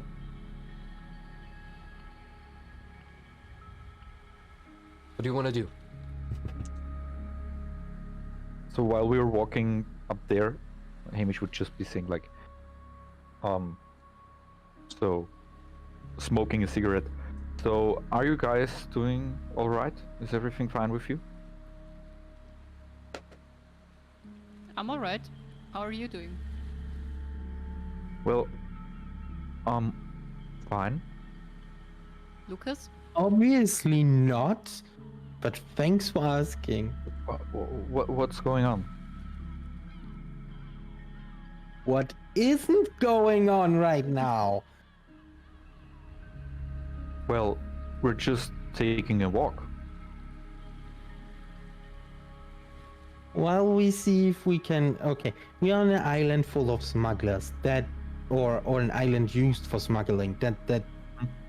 That is number one that I don't want to deal with. Number two, we see people going on an island that is supposed to be empty, and I saw a corpse that moved not 10 minutes after, and a fucking lighthouse appeared in the middle of nowhere. I think that's enough to have a little bit of a freak out. Yeah. Well, Lucas, I think we should just... We all saw that, and we believe you, okay? Well, I believe that you saw this corpse there. Still, we have to go for the easiest explanation right now, and it's just that you were very tired and saw it there. I'm not saying you're lying. I'm not saying you're making stuff up. It's just the easiest explanation, and maybe, and referring to Theo, maybe it's the same with this guy or person who you saw walking into the Fisher shack. Yeah, I think maybe it's the same person. Maybe it was just someone, standing at the standing at the place where we saw the blood, and then just went away. Even if that all is true, yeah. How? What easy explanation do you have for a lighthouse appearing in the middle of the night? Hamish is just going to start to scream suddenly and turning around. Ha ha! Very funny. Come out. Who is playing tricks on us? As Hamish stands there in the henge circle of stones and shouts it off, you can hear his echo be blown away by the sea, by the wind of the sea. And while there's no response, you all of a sudden have the feeling that somebody's watching you. It's like really like it's a feeling that it's just like somebody's staring at you, somebody's looking at you, and it's all of a sudden like a cold wave that goes down your back, and then it disappears, but you still feel watched. I don't like this at all. I mean, please come out, we can just talk about it, right? I mean, you don't have to scare us all day and all night. Just come out and talk to us. We don't mean any harm. And I just gently move the fire X behind my back. We're nice. We're nice. We're nice, right? There. What are you doing? Still no response. Turning around. Do you want to inspect the stone thing, or should we go to the fisherman's hut? Because this is where I saw the person walking in. Maybe they can hear us over the wind. Yeah, I would be more interested, honestly, in the Stonehenge-like structures. Okay, then let's check that out first. Okay, you take a stroll around this crown of stones that you can see. While they take the stroll around the Stonehenge thingy, I want to look around and see if I see a person watching us. Okay, yeah. Roll for spot hidden.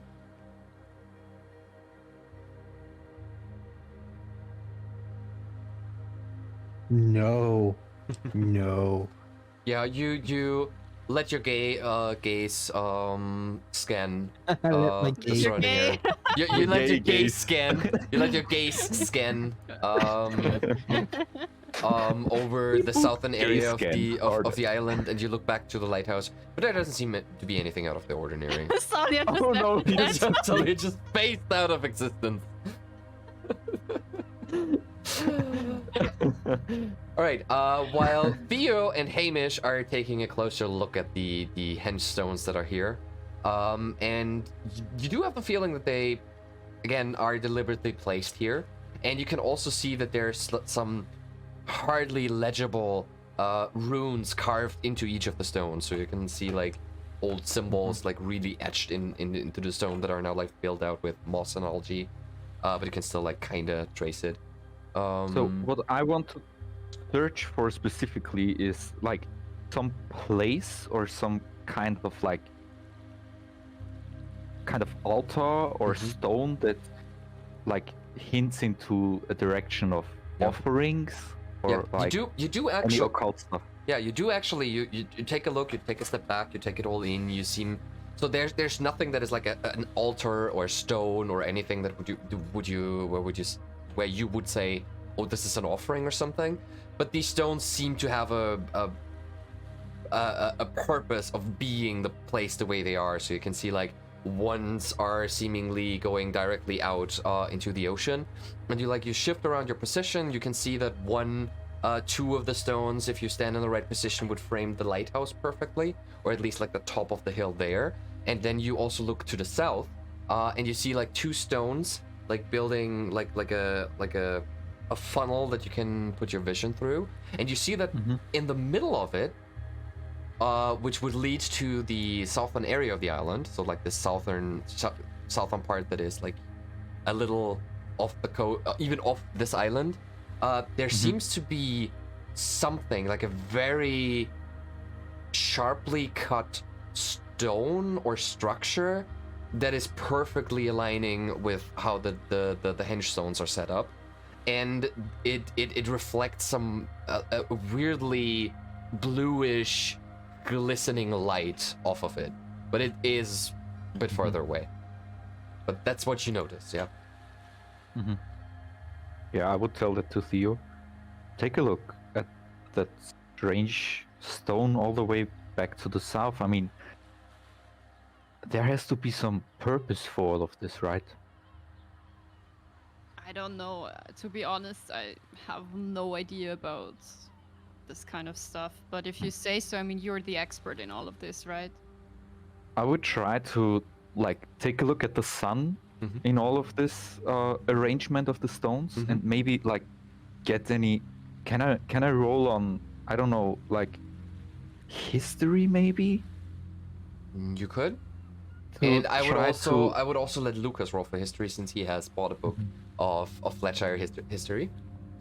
So I would let you to roll for this, yeah. Oh no. Also, Oh, like no. stealth in the 93. occult would be applicable here, by the way. So if you have like occult knowledge, No. And I 93. roll on both. yeah, you can roll on both, yeah. I got a 93. 93. So yeah, you try to figure something out. It does seem like the stones' shadows, or at least most of the henge stones' shadows, would align in the same direction.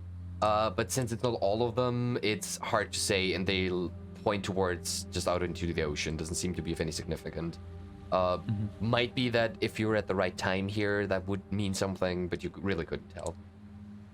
I have a 33, and I have 40 on history and 50 on occult, so I underrolled both. Oh. Okay, so the history roll worked. Now you roll for occult as well, and then I give you the information that you might. Okay. That's a 6. Oh, that is really good. Okay, so Nice. you do know that here in northern Scotland, there are some like heathen naturalistic religions that have always been part of like the inherent culture here. Of course, everybody knows Stonehenge. People know I have forgotten what the stones are called that are in Edinburgh, and that these kind of structures are signifying important places of ritual, or at least meaning to whoever is here.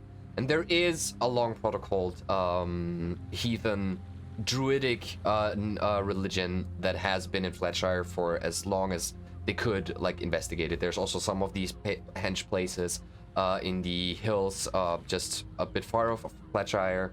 So this is not surprising to you that this is here. As you take a look at the runes that are carved in, you realize that these are old druidic Scottish runes that are also found mostly somewhere else.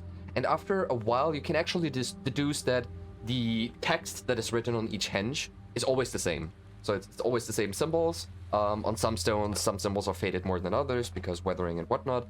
But you are able to discern what the meaning of those are, and you can read that, like, if you substitute and add like adjustments from modern language, that whatever's written there comes out as, "Praise be the mother of 1,000 goats. May her blessing protect our shores from the one that sleeps below."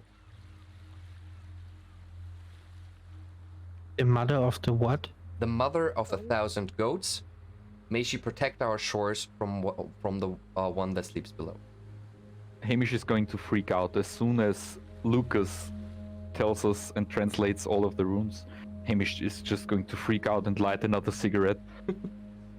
Okay, Mother of 1,000 Goats sounds nice. Oh, You you saw saw a goat. I know. That means I know there what are I saw.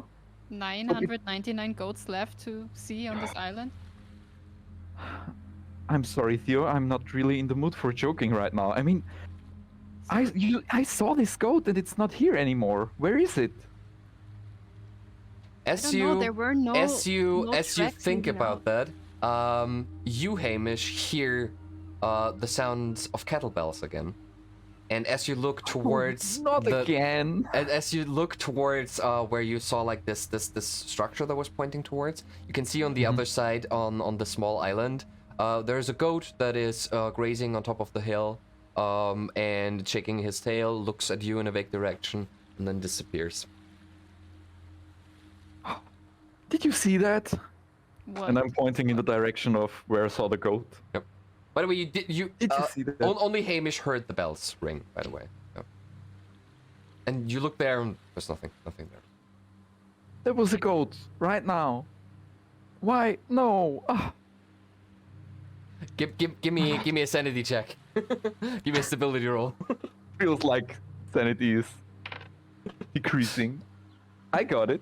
I got you a got it. 54 out of Alright. 58. All right, then you're losing. You're Less losing than. 1 sanity. Oh, what's up with these fucking goats? I mean, we came here to be lighthouse keepers, not goat keepers. Yeah, that's exactly why we shouldn't worry about goats, okay? I mean, this is all... It's belief and stuff like that, and it's all fine and dandy, but it's just that, you know? I didn't even see trails of a goat in the shack. So there probably isn't one. Maybe you're, you know... Okay, but Theo, Lucas just translated what's written on the stone, right? I didn't know that there's stuff written about goats here. Yesterday, when I saw it. This can't be a coincidence, right? As I said, I don't know any about this stuff. You're the expert. If you say we should be worried, then I guess we should be worried. Then we have to No, be extra I- careful. Let's just be as careful as before. I mean, I think we're doing just fine. We have just one thing to check out, and then we can go back, and we're safe up there. And then we Well- just stay inside the lighthouse, and we're fine. I want to check out this stone at the top of the hill there. Let's check out the fisherman's hut, and then how much time do we have left? It's right now I would say it's about 12 o'clock. So you started at 10, had a breakfast, plenty of time. and so Okay. it's, yeah. It is now getting comfortably warm. It's like it's still Scottish weather, still a bit cloudy, but the sun on occasion finds its crack in the blanket of clouds. And yeah, so walk around. So if you don't mind, Lucas and Theo, let's check out the fisherman's hut, and maybe if you're still in the mood for it, we can walk up to that pointy little stone. Let's go. All right. So you walk down the hill, so on the side of the hengestones, there's a footpath that leads down to the beach and towards the fisher hut. I just have to check my nose for a second, so I don't tell you something stupid.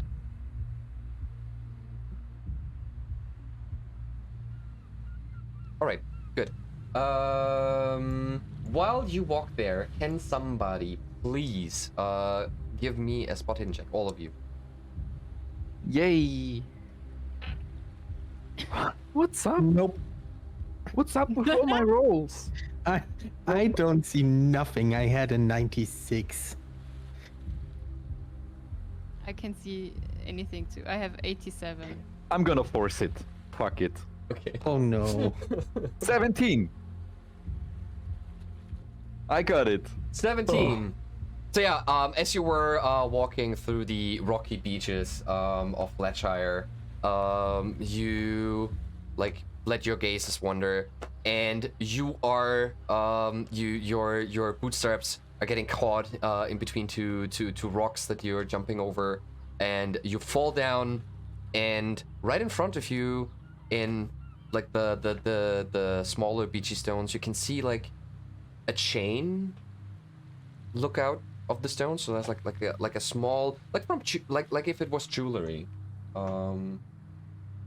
looking out. Can I pick it up or try to pick it up, or is it? Yes, you can pick it up. too So you far pick away? it up. Okay. It takes a bit. So like, it's like right in front of your face, and you pick it up, rub off the stones, and you have in hand a small locket. Does it say anything, or is there any charm on it? It peculiar? looks worse for wear. It looks to be made out of copper or brass, and it has like some green layer on top of it. Since it was just laying here. It used to be intricately had engravings on it, but nothing that is like written in it. It just looks nice, like something that you could wear around your neck, and it'd be nice if it's polished up. It does have a clasp on the side, so you could open it up. So it seems like a pendant that you can open up. I would try to open it if it works.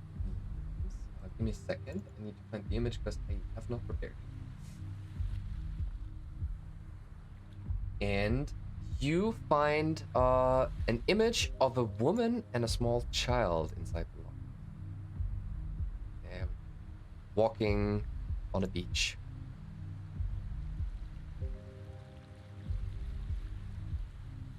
It seems to be a photography. It's almost faded away since it seems to be here for some time. Hard to say, or you're not a geologist. But yeah, it just seems to be a picture of a woman. Back up. Yeah, I would move back up from the coast to the other guys. Hey guys, I found a locket with like photograph in it, and show it to you. Okay. What should we do with it?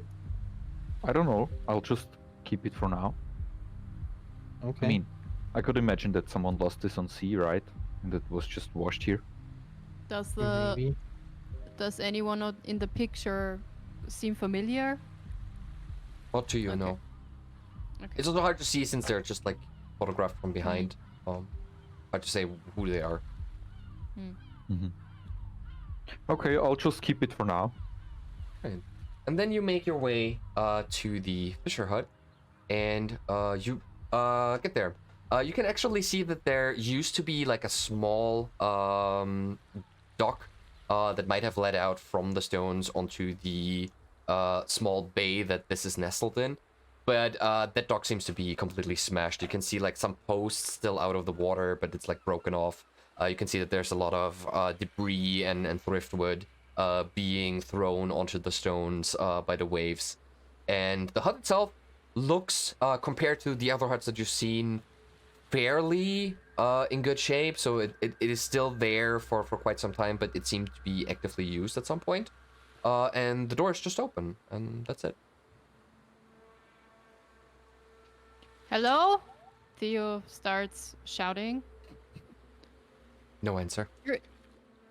You're not alone here anymore. You can come out. We have food, and if you're hurt, we can help you. Nothing. Weird. and I want to go in.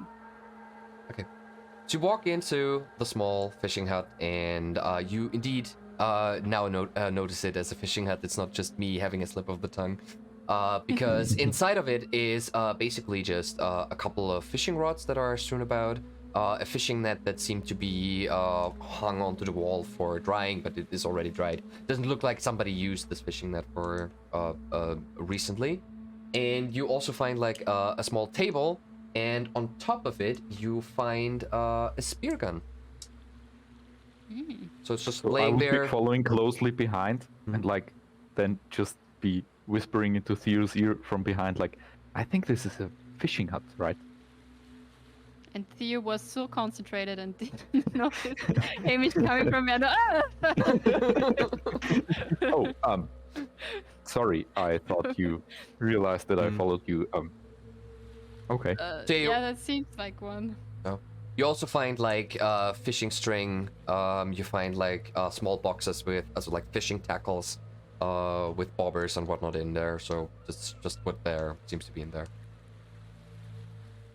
That seems, handy, maybe, at some point. And I'm pointing the... What was it? Spear? Spear gun. Spear gun. Yep. It's like a tube with like something that looks like the handle of the gun. And you can see that somebody already inserted a spear there. It looks like it hasn't been recently used, and there's another spear on the desk as well. Whoa, careful with that thing. Don't point that. Roll for At me? dexterity. No, not really. No. Really? Theo, roll for dexterity. to- Oh god. Uh, No, not me! Not me! Okay. Dexterity. I make it! Yeah, you make it. 21 to Yep. 60. So you're skillfully picking it up and you hold it with the pointy end to the ceiling, and just present it. Let's take that back at the lighthouse. Yes. Yes. And Right. also take the spare one, right? Mm-hmm. There's a there spare anything a else? spare spear. No, other than A that, spare there is like there is rope here for like normal for fishing boats or whatnot. There are fishing rods there, fishing string, bobbers, and the tackle box.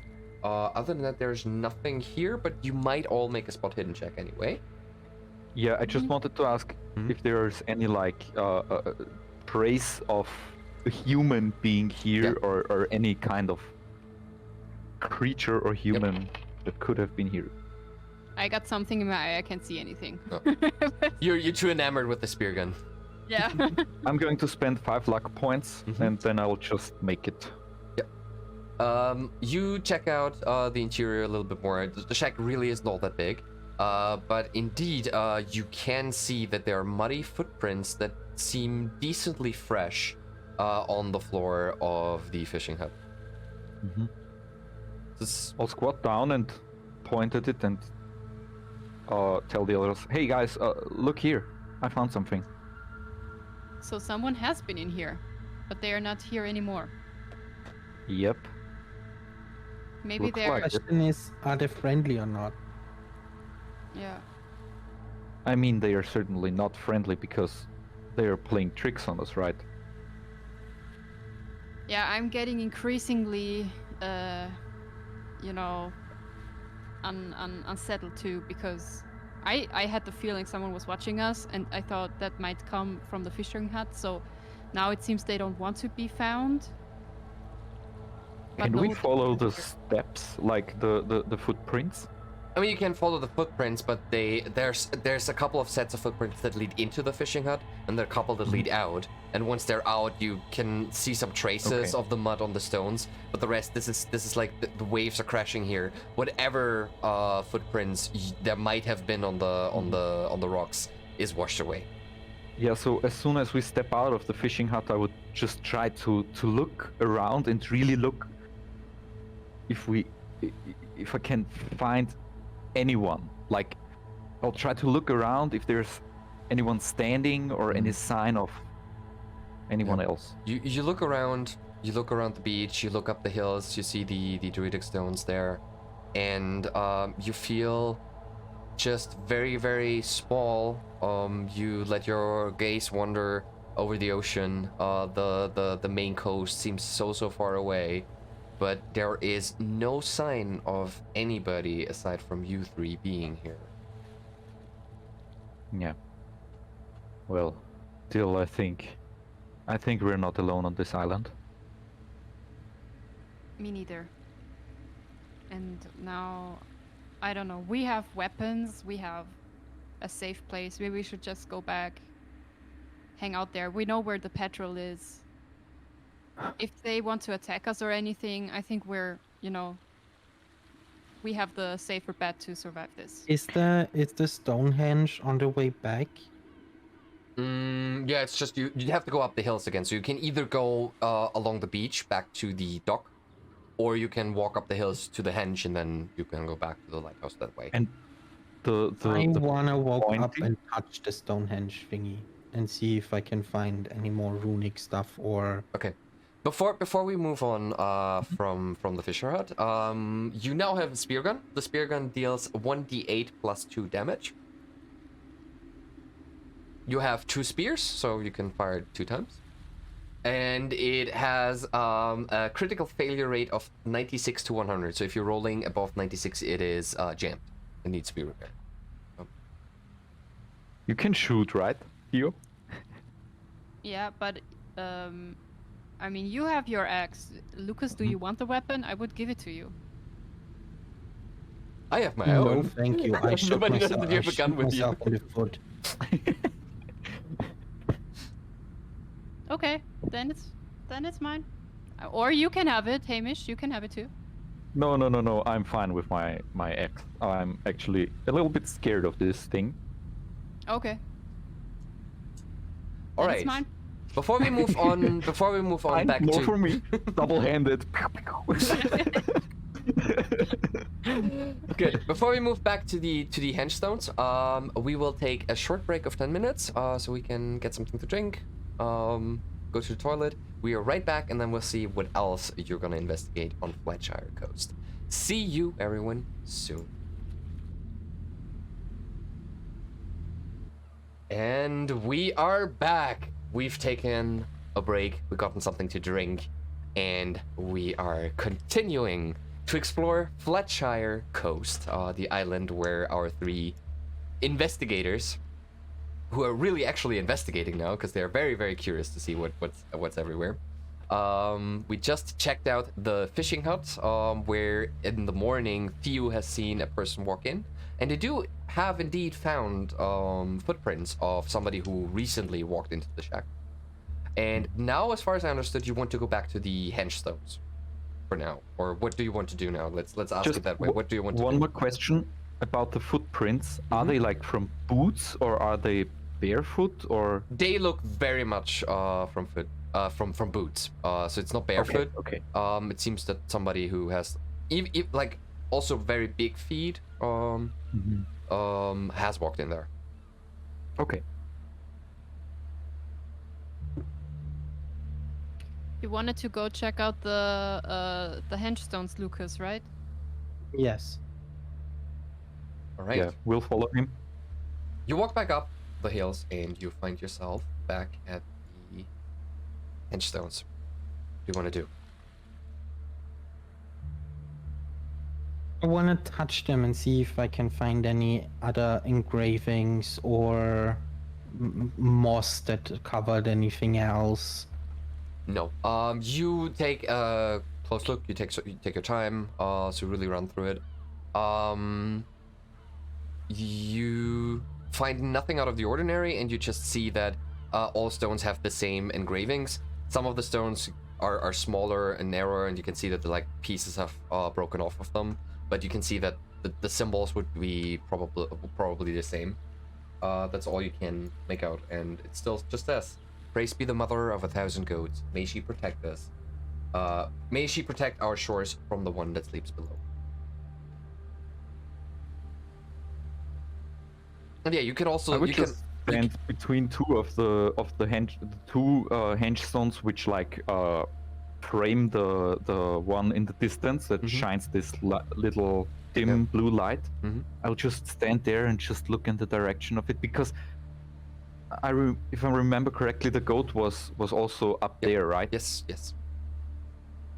You Lucas, you also see this. So you see you look in the same direction that Hamish looks into, and you see that there's it's hard to see because it's still further away. You need to like walk up there like 10-15 minutes. You need to find a way how to cross cross the sea. It's not that far away. But you can see there's like there seems to be something there. You can see like a pointy structure of some sort, and it reflects the light in like some bluey glistening way that makes it appear almost like glass, almost, but not quite.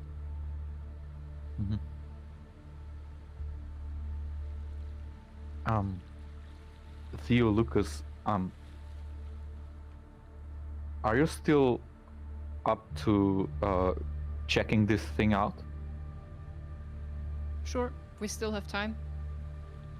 Whatever you want. I mean, the more we know about all of this crazy stuff and what's going on here, the better, right? Yeah.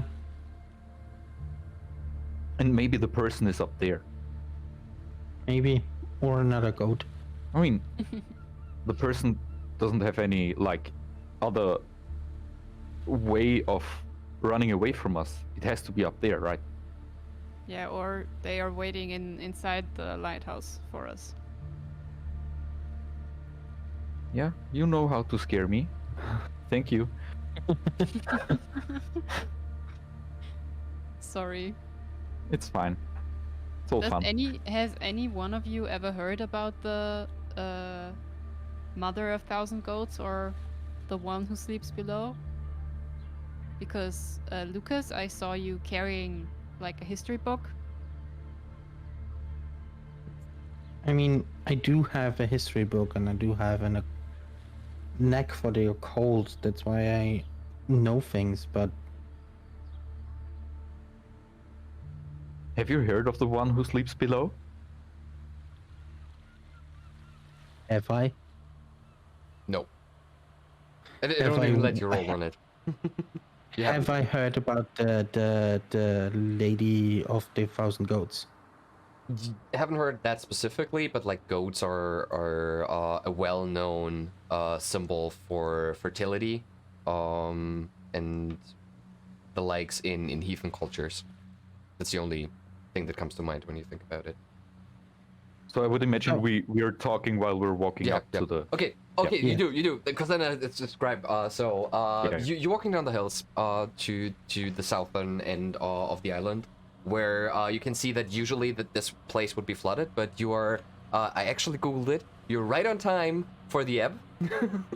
So the water is receding there, and you see that this is like, these cliffy areas on coasts when the water line recedes. You have like these stones that are out there with like some puddles in between where like some mussels and crabs would be caught in it, and you can just walk over there. Nice. To the small island in the south. Let's get out the map. And you end up on the the northern shore of the small island down at the bottom, and you can see that there is another like hilly area going upwards, and there's a big tree that doesn't seem to have any leaves anymore, so you just see like the barren trunks and branches of it.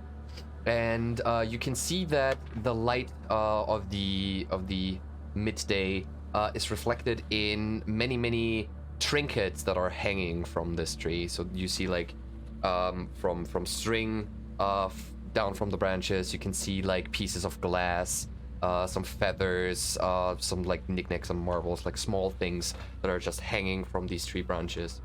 Some of them look very old. You can also see like on the ground there's still some where where the string might have snapped and are now laying on the ground to the feet of the tree. And if you walk further north, what you see is something that you haven't seen that way before in England. So you walk down to the southernmost end of the island, and you see that there's like some like a circular shaped bay that has been formed there, and in the middle of that bay is that structure that you've seen from the henchstones, which looks like this. It is a slightly blue tinged stone that is like jutting out from the middle of the bay, and is just standing there, and the surface seems like slightly reflective. You can see like it's glistening in the sunlight. Might be made out of metal, might be made out of glass, something like this is what it makes appear. But it's like 50 meters out into the ocean. It's just there. And please give me a spot hidden check. Yes, spot hidden is the perception check of Call of Cthulhu, and it's well used in each adventure. I got it. Okay. 22 of 60. I want to work Nope. it. I have 90. Yeah, 90. please force, Chrissy, please force. And I did not make it. And you No, did no. not make Oh it. no! Oh no! Okay.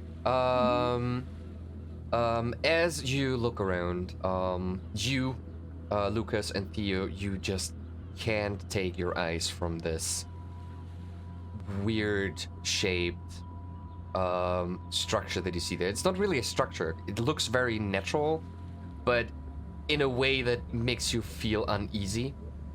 And you can't pull away from it. And as Hamish is looking around, and like you take Lucas and point towards something that you found on the ground. You, Theo, you feel very, very enamored by what you see there. The light that is dancing and reflecting off of the surface. And you start to hear the ringing of kettlebells. And you give me a stability test, please. Oh my god. Stability, I made it. 58. 58. Oh. So you look at this thing, and then it's you hear this ringing of a kettlebell. This very dumpf. What is dumpf? This almost drone. So it starts out like normal kettlebells. It rings in a very weird rhythm, and you kind of sway as you stand there looking at the structure.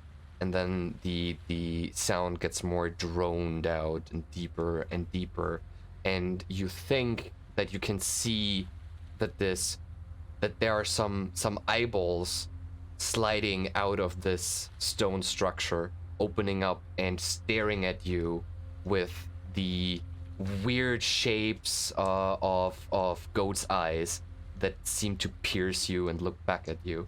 And you take 4 points of sanity damage as you just stand there. As the sound is droning out everything else, you stop hearing the ocean waves. You stop hearing the wind, the waves that are clashing against the cliffs. You just stand there and want to stare at this thing. Well, as soon as I realize that Theo is completely sound out, I would just go up to him and shake him a little bit and like, Theo, what's going on? Yep, you snap out of Are it. you okay?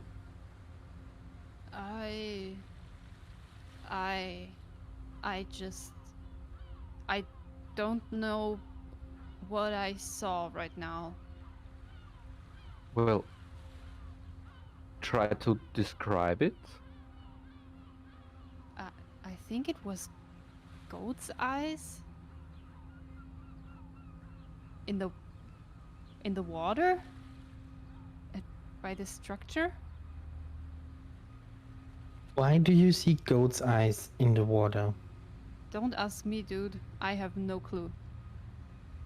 You're not playing with us, right? No, I mean, I know don't. you're not, but just to make sure.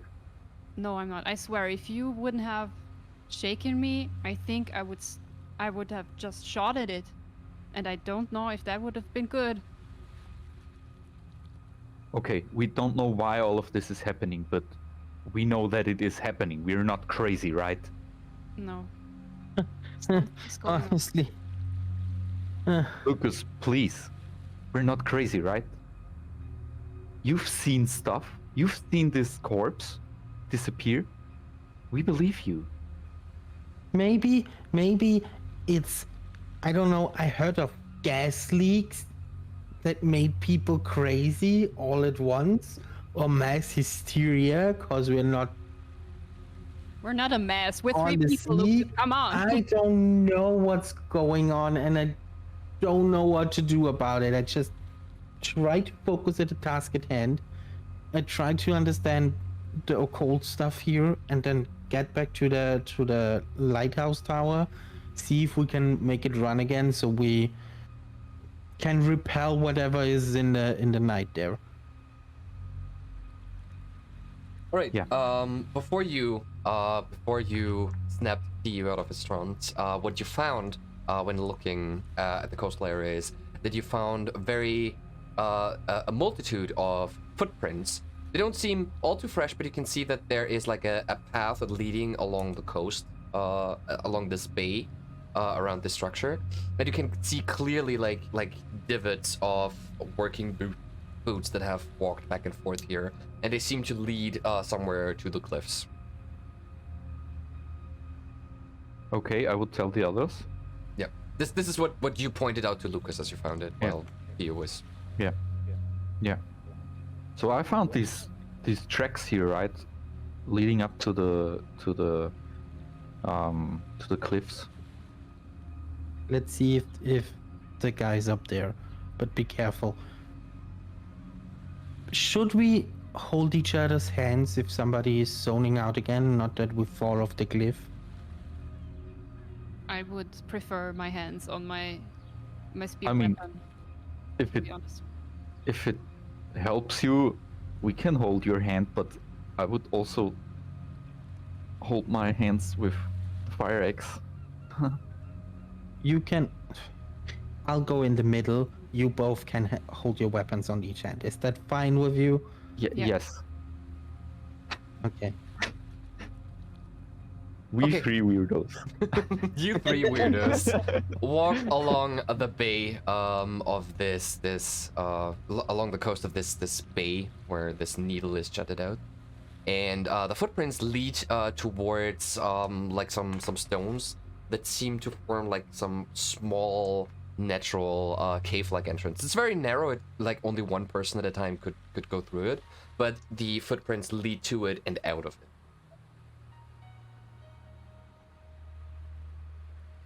Hello?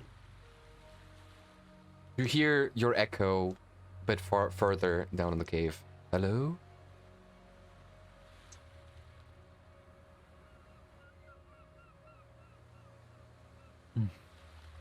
Should we go in? I mean, we know this is a bad idea, right? Yeah, that's a. I don't think it's a good idea, but I don't know. We have two weapons with three people. Are there any other tracks, or is it just human tracks? It seems to be just the same set of boot prints there. Some more faded than others. They're like in the muddy, sandy kind of ground that is here. Like it seems that somebody has frequented this. Well, they can only be here, right? So Yeah, I mean the tracks are not like it. The tracks don't look like they have just been made or just made yesterday. They seem to be there for a while, but it's a clear path that somebody walked back and forth multiple times, and there are still leftover signs of it.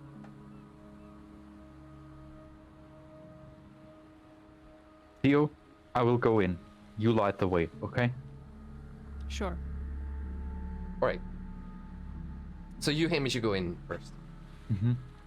You walk into the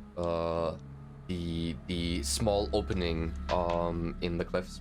The light from Theo is shining you around. You can see, okay, the ground is stable. It's a bit slippery, but it's fine.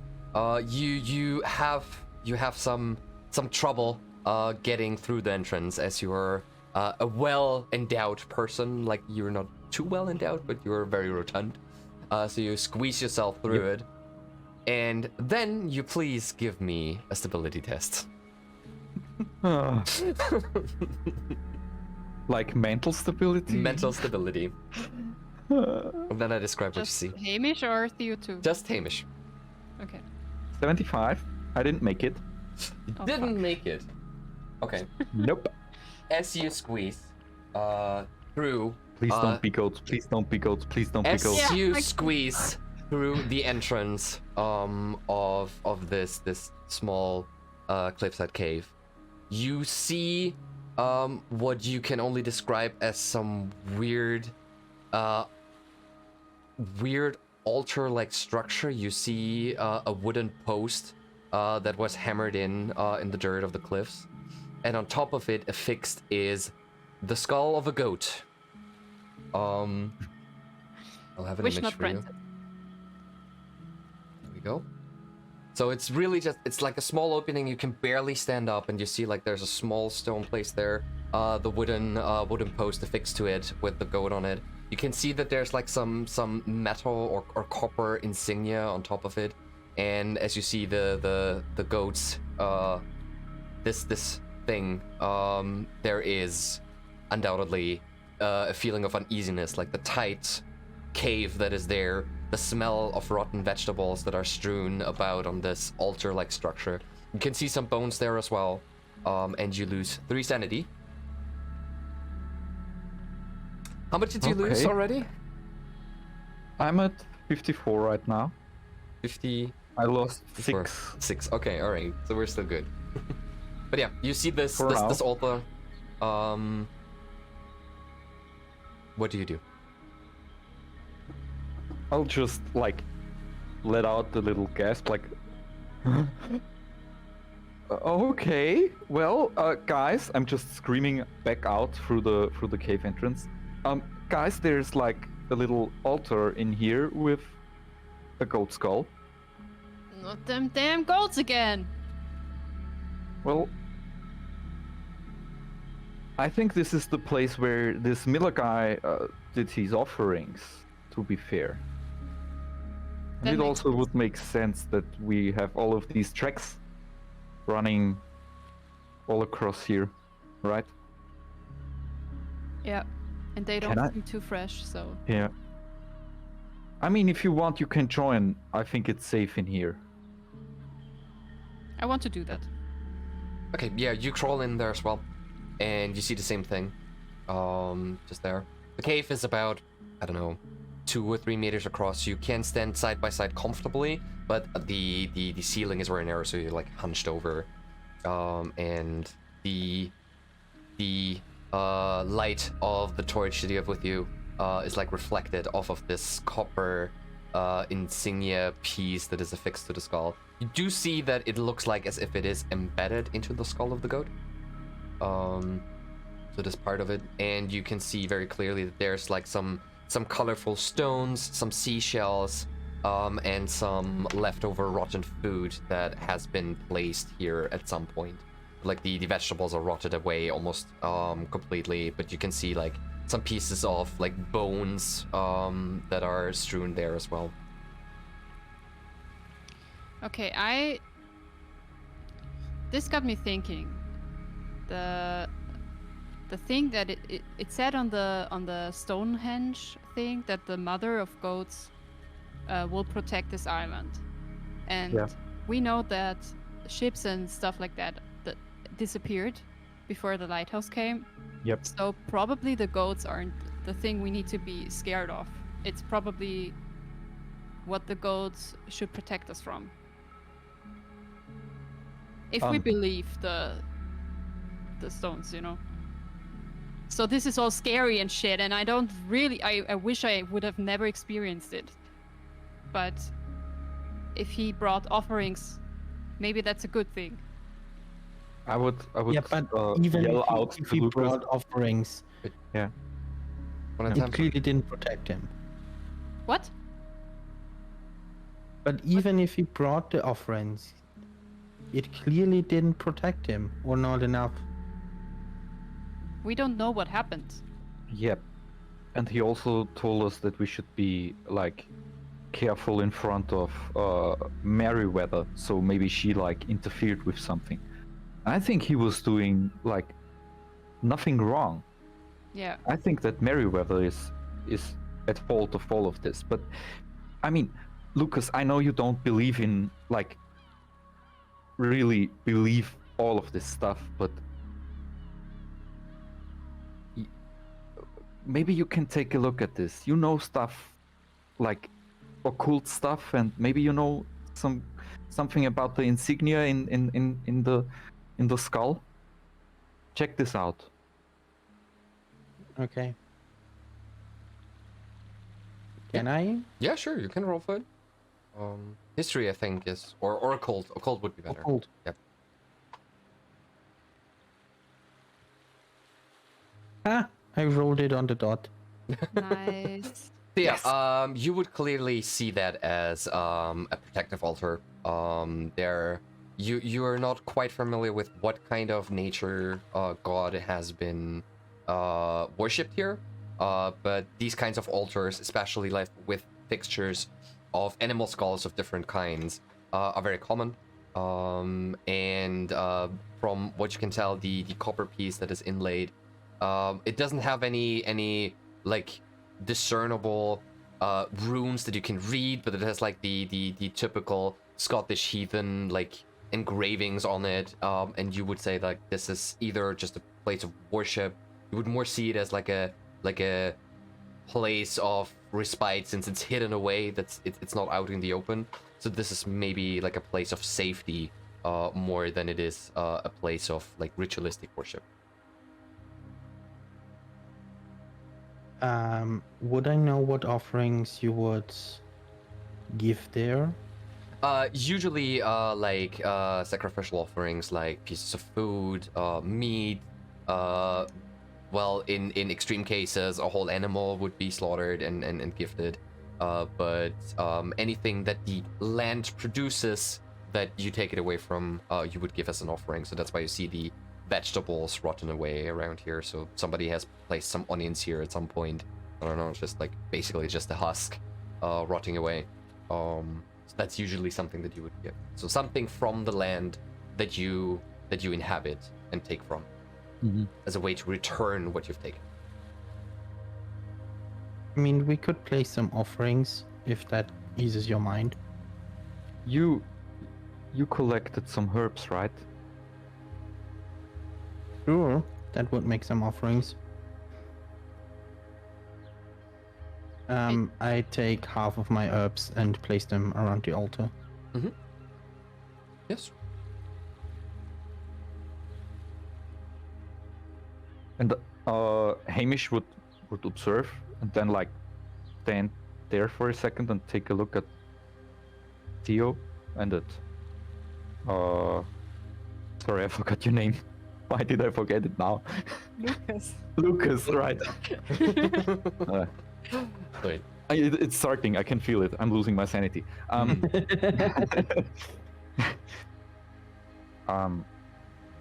Then he would just like stand there for a second, look at the ground.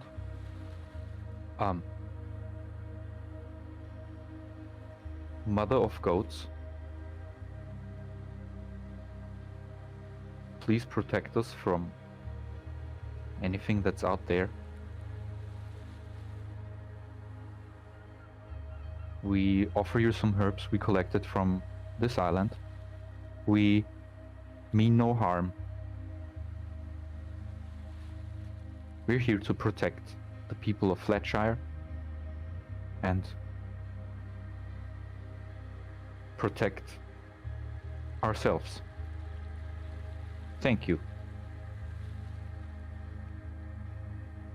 And you stand there in the cave in a moment of silence. I add a second when he stops.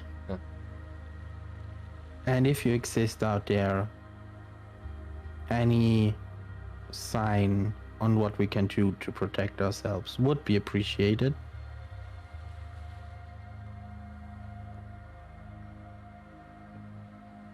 All you can hear is the waves crashing against the cliffs. I feel hungry. Same. And I want to try some tea, please. Yeah. Let's move back, right? Yeah. Let's get some food and tea going. So you return to the shack that is your home base. It We'll is- pick up the gasoline on the way, Yeah, right? yeah. I'll Yeah. I'll assume as much. Okay. Yeah. So you pick up the gasoline. You walk back up. You can hear your stomachs grumbling already, as it is about 16 o'clock, and you were on your feet the whole day, exploring the whole of Flatshire. And you sit down. You start cooking something up. You have a nice meal. Lucas is preparing some fresh tea, whose smell drives away some of the dusty, moldy smell of the shack, and envelops you into a warm hug that does make you feel a bit more comfortable here. So yes. Do you want to do anything else this evening, or are you just waiting for the sun to set? I would be checking the sea. Mm-hmm. So for basically anything like ships or strange lights, because the people of Flatshire told us that they sometimes saw strange lights at the sea, right? Mm-hmm. I'll just stand outside, smoke. Yep. Glance over the ocean. As you are passing the time, as you are eating your food and everything, you see that the clouds that have been on the horizon the whole day already, and partly over Flatshire, have gotten more and more dense. So it's now very much a dark brick wall of clouds above you. You can already hear, like, far away on the horizon, you can see like the cracks of thunder already starting, and a light drizzle starts to rain down on you as you approach. Yo. I'd say like 19 o'clock in the evening. Can you check up on the lightning tower? The lightning tower until Lighthouse. Sure. I wanted if to it ask. is, fill it up again and see if it works, so we don't have to worry about it when it's dark. Sure. I wanted to ask you if you could show me where you were standing last night when you saw that person corpse, I can go up with you again. please. So yeah, I will first fill up the tank. Try to plug in, try to turn on the lighthouse. Yeah, you refill the fuel tank. You let it. You don't fill it up to the brim, since you know you shouldn't fill it all the way up. You check the fuse boxes again, and then as you press the button, everything just turns on as you would expect. Nice. So Lucas, can you show me where you were standing last night? Sure, I go up and look where I saw the body from. Up there.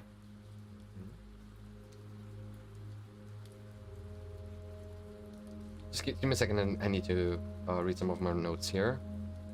I would be in the shack. I would take a nap, probably. Yeah.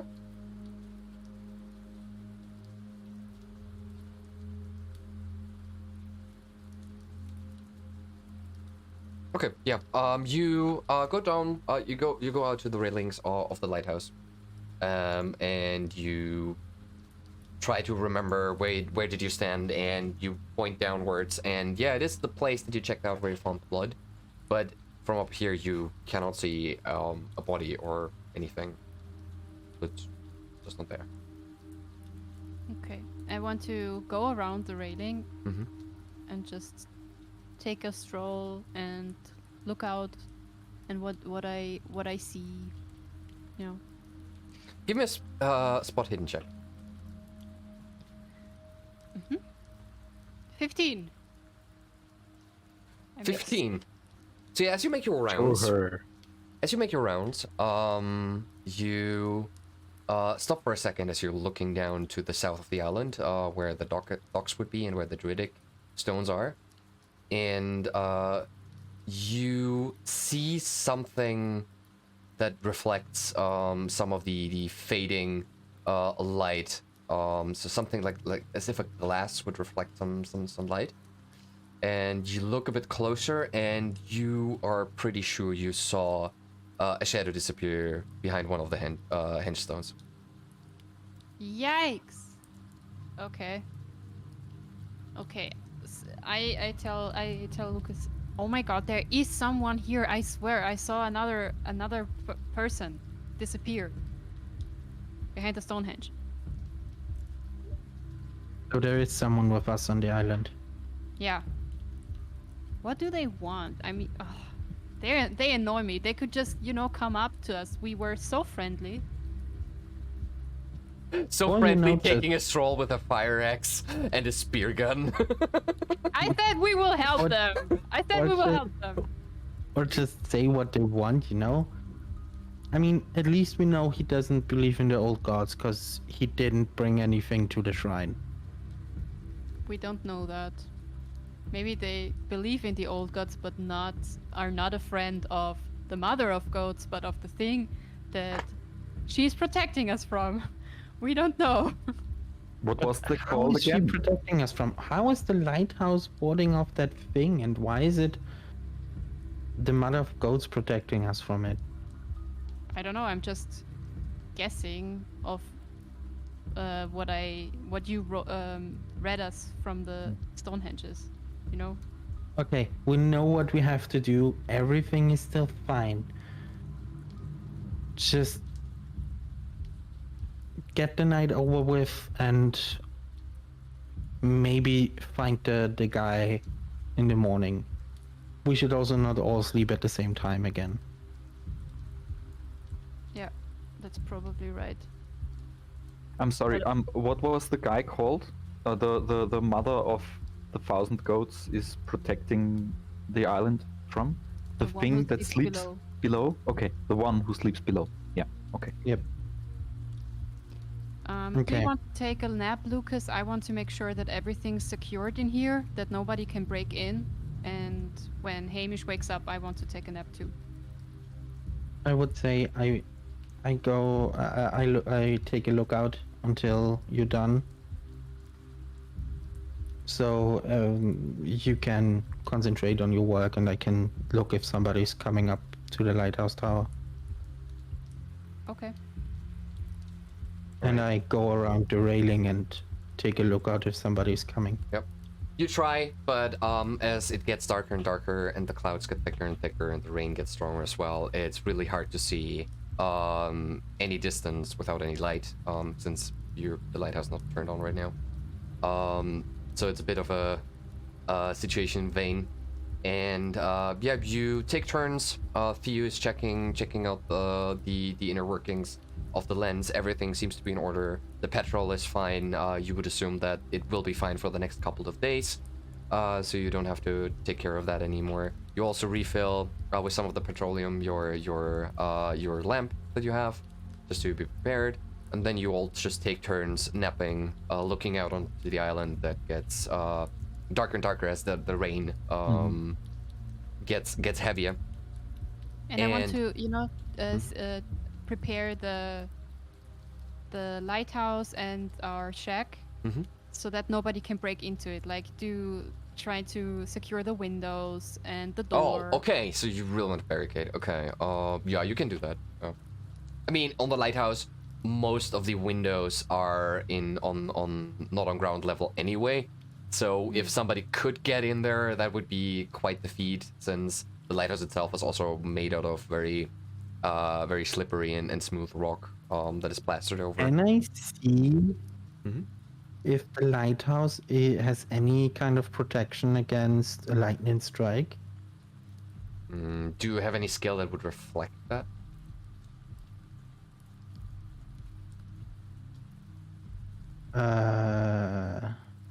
Like some engineering or physics skill, something like that. I have a law skill, and if it's required by law to have You do know that by law that they do that because usually lighthouses are the highest structure of wherever they are placed. So by law, yes, they need to have it. Whether or not it does is something that you cannot tell by just looking at it. Hey, Theo. Yeah. A storm is coming up, and I don't want to, while we're up there, be hit by a lightning strike. Do you know, or do you see any lightning rod or something here? Do I? Yeah, give me a roll on mechanical repairs. It's not necessarily something that you would encounter while repairing cars, so or hijacking cars. 23 23 out of 40. out of 40. Yeah, you'd say that the way like the upper part is constructed, you have like a metal cage that holds the glass in place. That this would be suitable to protect anybody from a lightning strike. Shouldn't be outside on the railing when a lightning storm happens, because that can be dangerous. But as long as you're inside the lighthouse, that should. Okay. I tell that Lucas. So Solia made another offering, apparently. We need that. We needed that, Yeah. actually. Because shit's going down. Yep. I And so, as you are feel very prepared for the evening duties, you find yourself back on top of the lighthouse. You start the light on 1:13 on the dot. Starts to turn, the light starts to shine. You give the signal, and then you're standing there in anxious anticipation of whether or not you see anything respond. But as the time ticks away, the hours tick away, the only thing that seems to be getting more frequent are the lightning strikes that are getting closer and closer. You can hear the rumbling coming over. But it hits 3 o'clock in the morning, and then 3:15. And in the end, you are at 3:36, and there seems to be no other light showing themselves.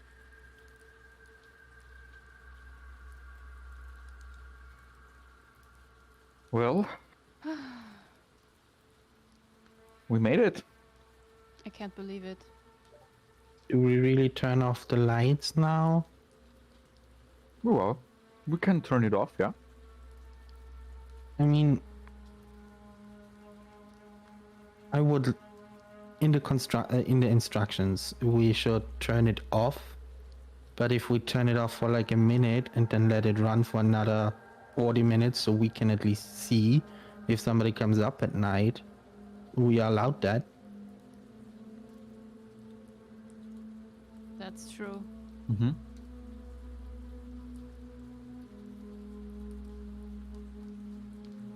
Okay, so what do you So do? You tell me. We turn off the light for like a minute, Mhm. and then turn it on again for like another 40 minutes to have a look out. Okay, yeah. You see lights circling around. You can see it cast a passing light over almost the whole island, so it does reach far out.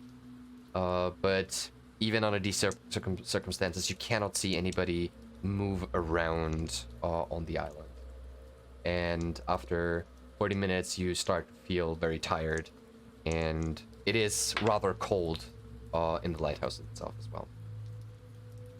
Was there any sign of the, like, in the direction we saw the light yesterday? This green shining light? that You we were responded to? Was affixed to the okay. horizon, but there was nothing Okay. seen this night. Well, guys, I think we should go to bed Yeah. and get some rest. Tomorrow is the last night, right? Yep, Okay. I think we're doing fine. we're doing great. We're doing Let's great. just take a big sleep, like Right. so that we can take up everything. And Way get over through the last midday. day. Yeah, Yeah. perfect. Sounds great.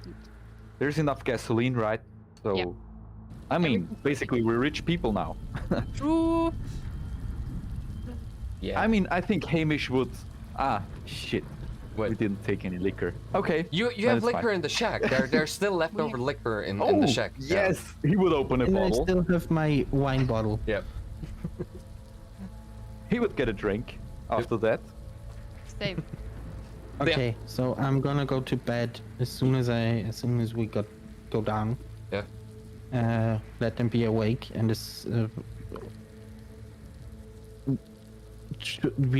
we should discuss an order of who stays up. Why? That nobody can come up to us while we sleep. If Well, we're not they- alone on this island. They don't come up to us anyways, right? Because, like, we saw them, but they ran away from us. They are Yes, scared of but us. do you want to take the chance to get stabbed in the night? Okay, Yeah. you're right, but we can just close the door. I I barricaded would just everything. make a sleeping order. I wouldn't run around outside alone. Just that one of us is awake at all times.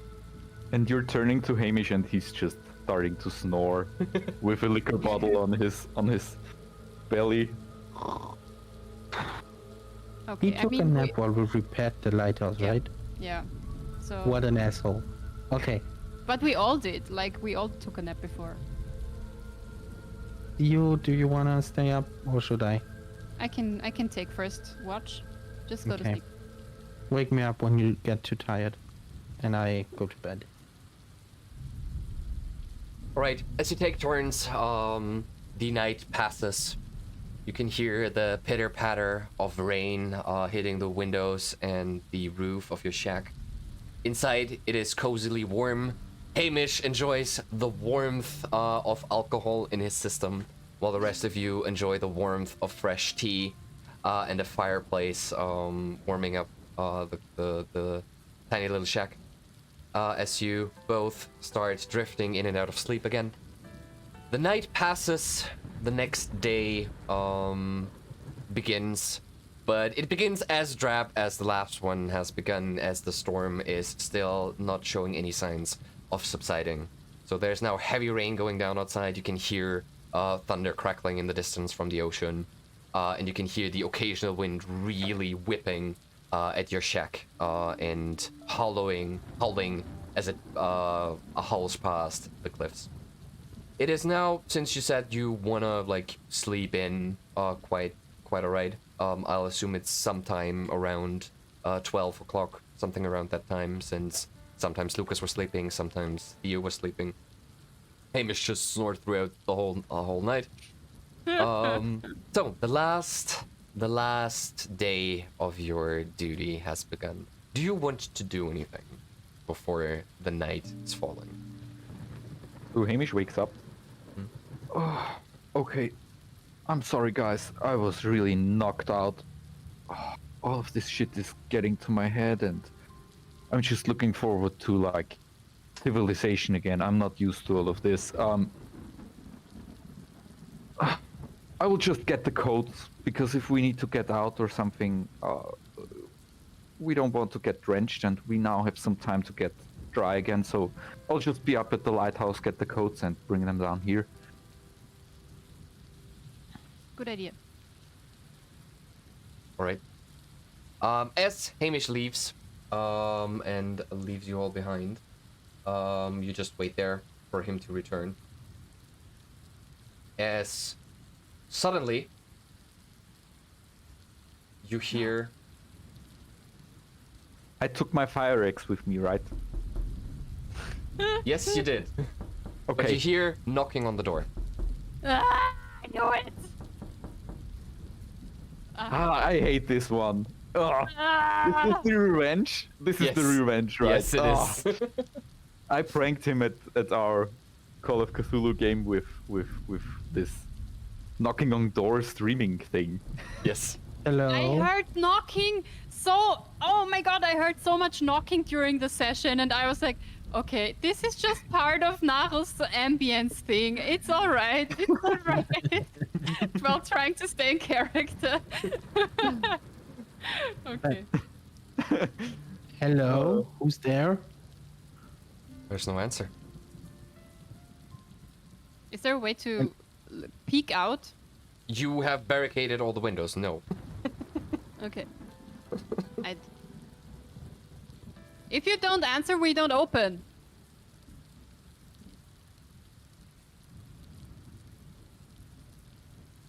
Don't open then, right? Do we really don't want to open? I don't know. Why would we open to someone that doesn't even want to answer us? That's not a good start, you know? Suddenly, the door opens. And Hamish is in the door. Oh. Oh, what's going on? Why are did you you looking knock? so scared? I didn't knock. What? I just picked up these codes. I mean, I told you. Come in, If come you in! see some- What come in? Come in, close the door. Somebody knocked and Why? didn't answer. What? I didn't knock for sure. I know. I go to him, push him out of the way, and close the door.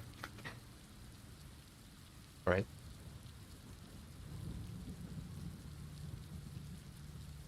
You Okay. sit I I there mean, there's a a storm couple out of there. minutes in absolute silence, but nothing seems to change the situation. We can go about this two ways. Either we want to find out who it is, or we just ignore them and stay inside here until we have to get up. Okay, we offered, like, we made an offering, right? So we should be protected. Do we know that it works out that way? I don't know. I mean, Lucas clearly translated that the stones say that we're protected from he who sleeps below. Fuck, I forgot again. If we like make offerings to the goat lady, So we should make another offering, because when we make the offering, the night was. the night was fine, yeah. But we don't know if that's because of it. I mean, Lucas has a point. We didn't make an offering like on the first day, and we saw that strange green light, right? Yesterday, we made an offering. If it means I just get Huh. wet. If it means I just get wet today. And we don't have the strange occurrence again, and I can leave Yes. this island tomorrow in peace. I am gladly get wet today. But I'm there's completely someone with out there Lucas. that we don't know, and maybe that's the danger right now. I'm picking up my fire axe, the harpoon, or the The spear gun. shooty thing, Yeah. the spear gun. Yeah. We can kill him if we have to. Yeah, sure. But still. Okay, if you want to go. Should someone stay here and light the way? We have 45 minutes outside the time frame. I don't think somebody should stay alone anywhere. Theo, you have to come with us if we go. I don't want to leave you behind here, alone. I'm afraid that someone will go up there, destroy the lighthouse, and then we're fucked. There's no other lands. We can close it down. Yeah, if but no he can one's break gonna- in. That's Yeah. also a...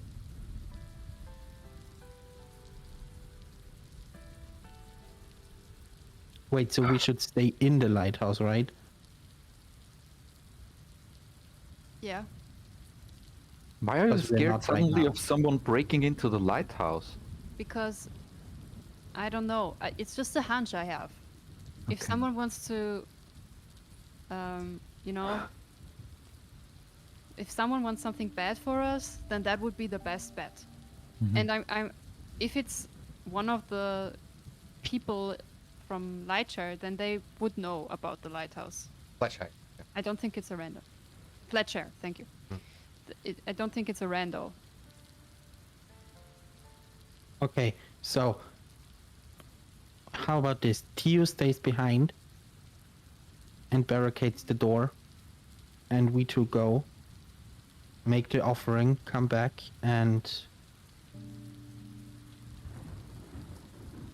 we can unbarricade the door then. I'm standing there. And if anything happens, Tio Yeah. can run up and give us a sign. So if anything happens to you, run up and light the lighthouse, and we're gonna come back as soon as we can. Should I probably go to the lighthouse and wait for you there, so I can just press the button if something's happening? Okay. I mean, we are on the shack right beside the lighthouse, right? But you have to hurry. If I turn on the light, you only have 45 minutes to turn it off again. I mean, Fuck. you can leave it on for a few minutes, if anything, if you really need help, and then turn it off again. Yeah, if I survive whatever is happening. Theo, you will survive this. There's nothing like. Okay.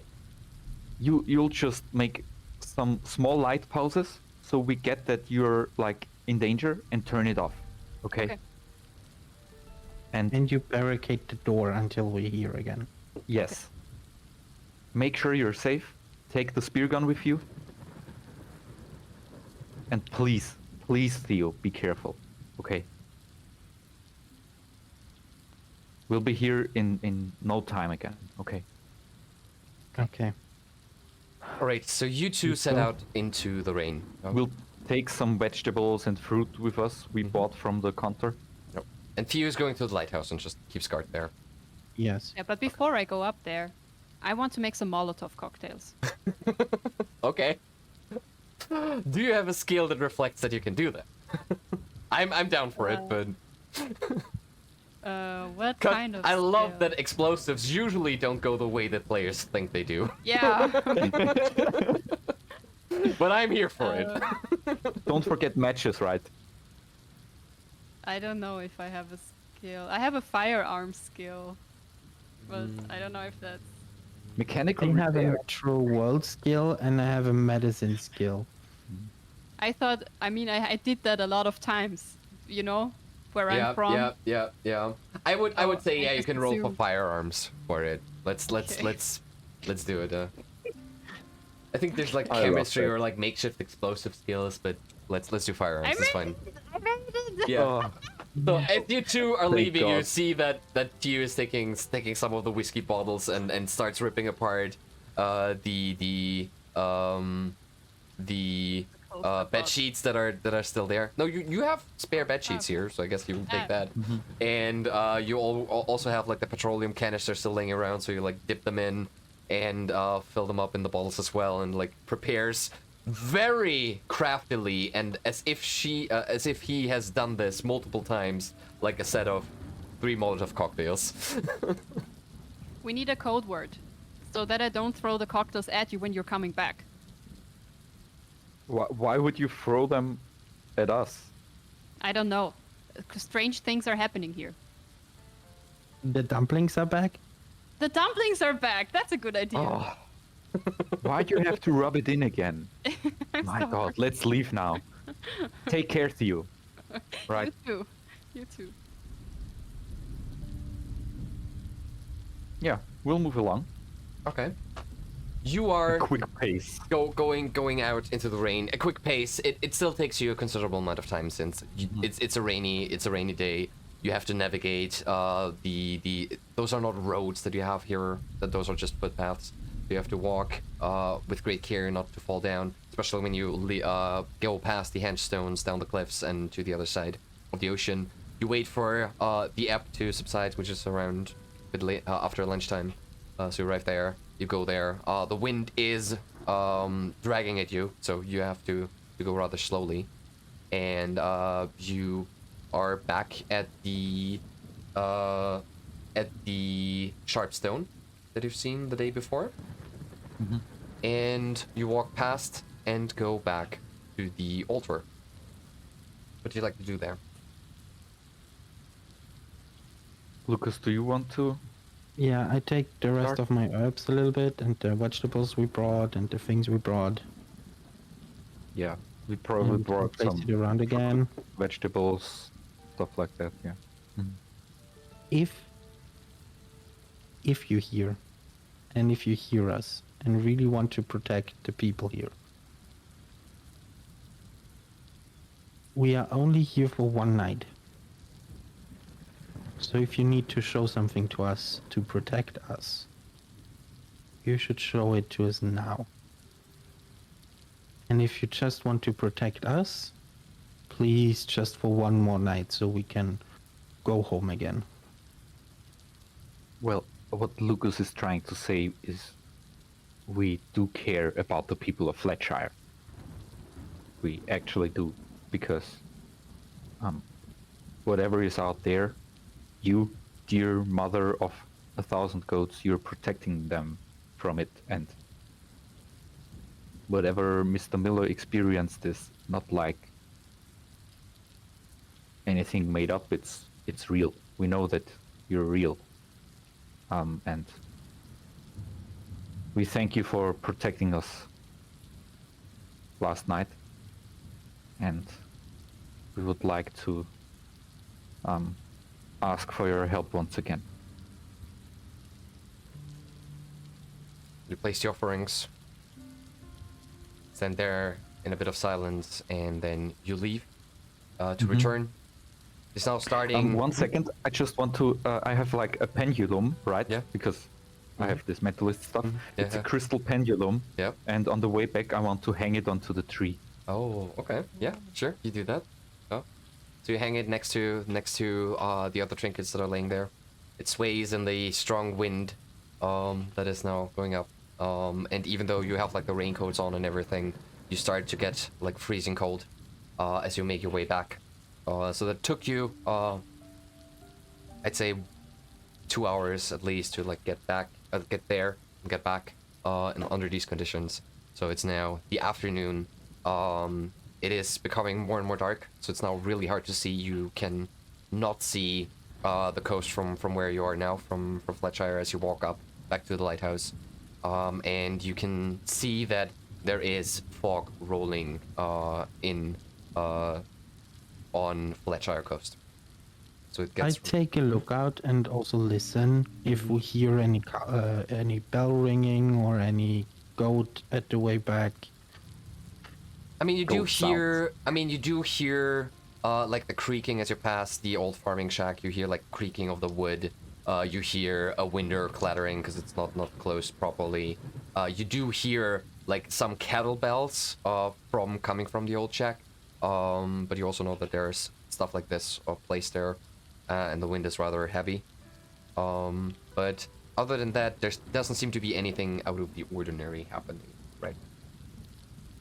And we'll also check the lighthouse regularly, like look there if Yep. there's any you light check, pulses you check coming. regularly. You, Theo, in the meantime, you were sitting up in the crow's nest, or like in the glass dome of the lighthouse. You were looking out.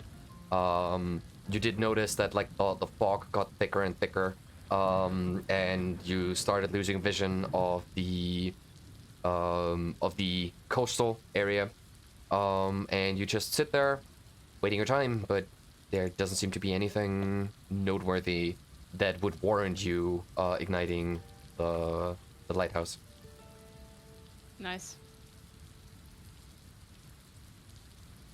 So yeah, you do see after a while 2 dots appear at the henchstones as you see Lucas and Hamish fight the weathers to get back up to the lighthouse.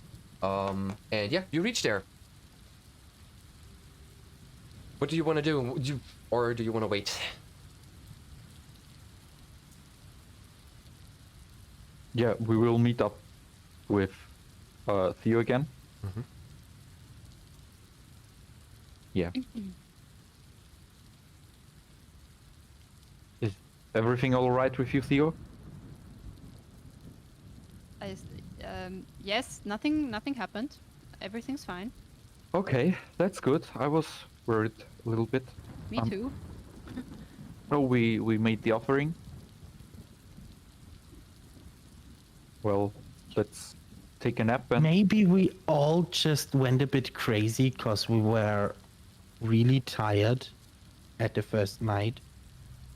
And in truth, nothing happened.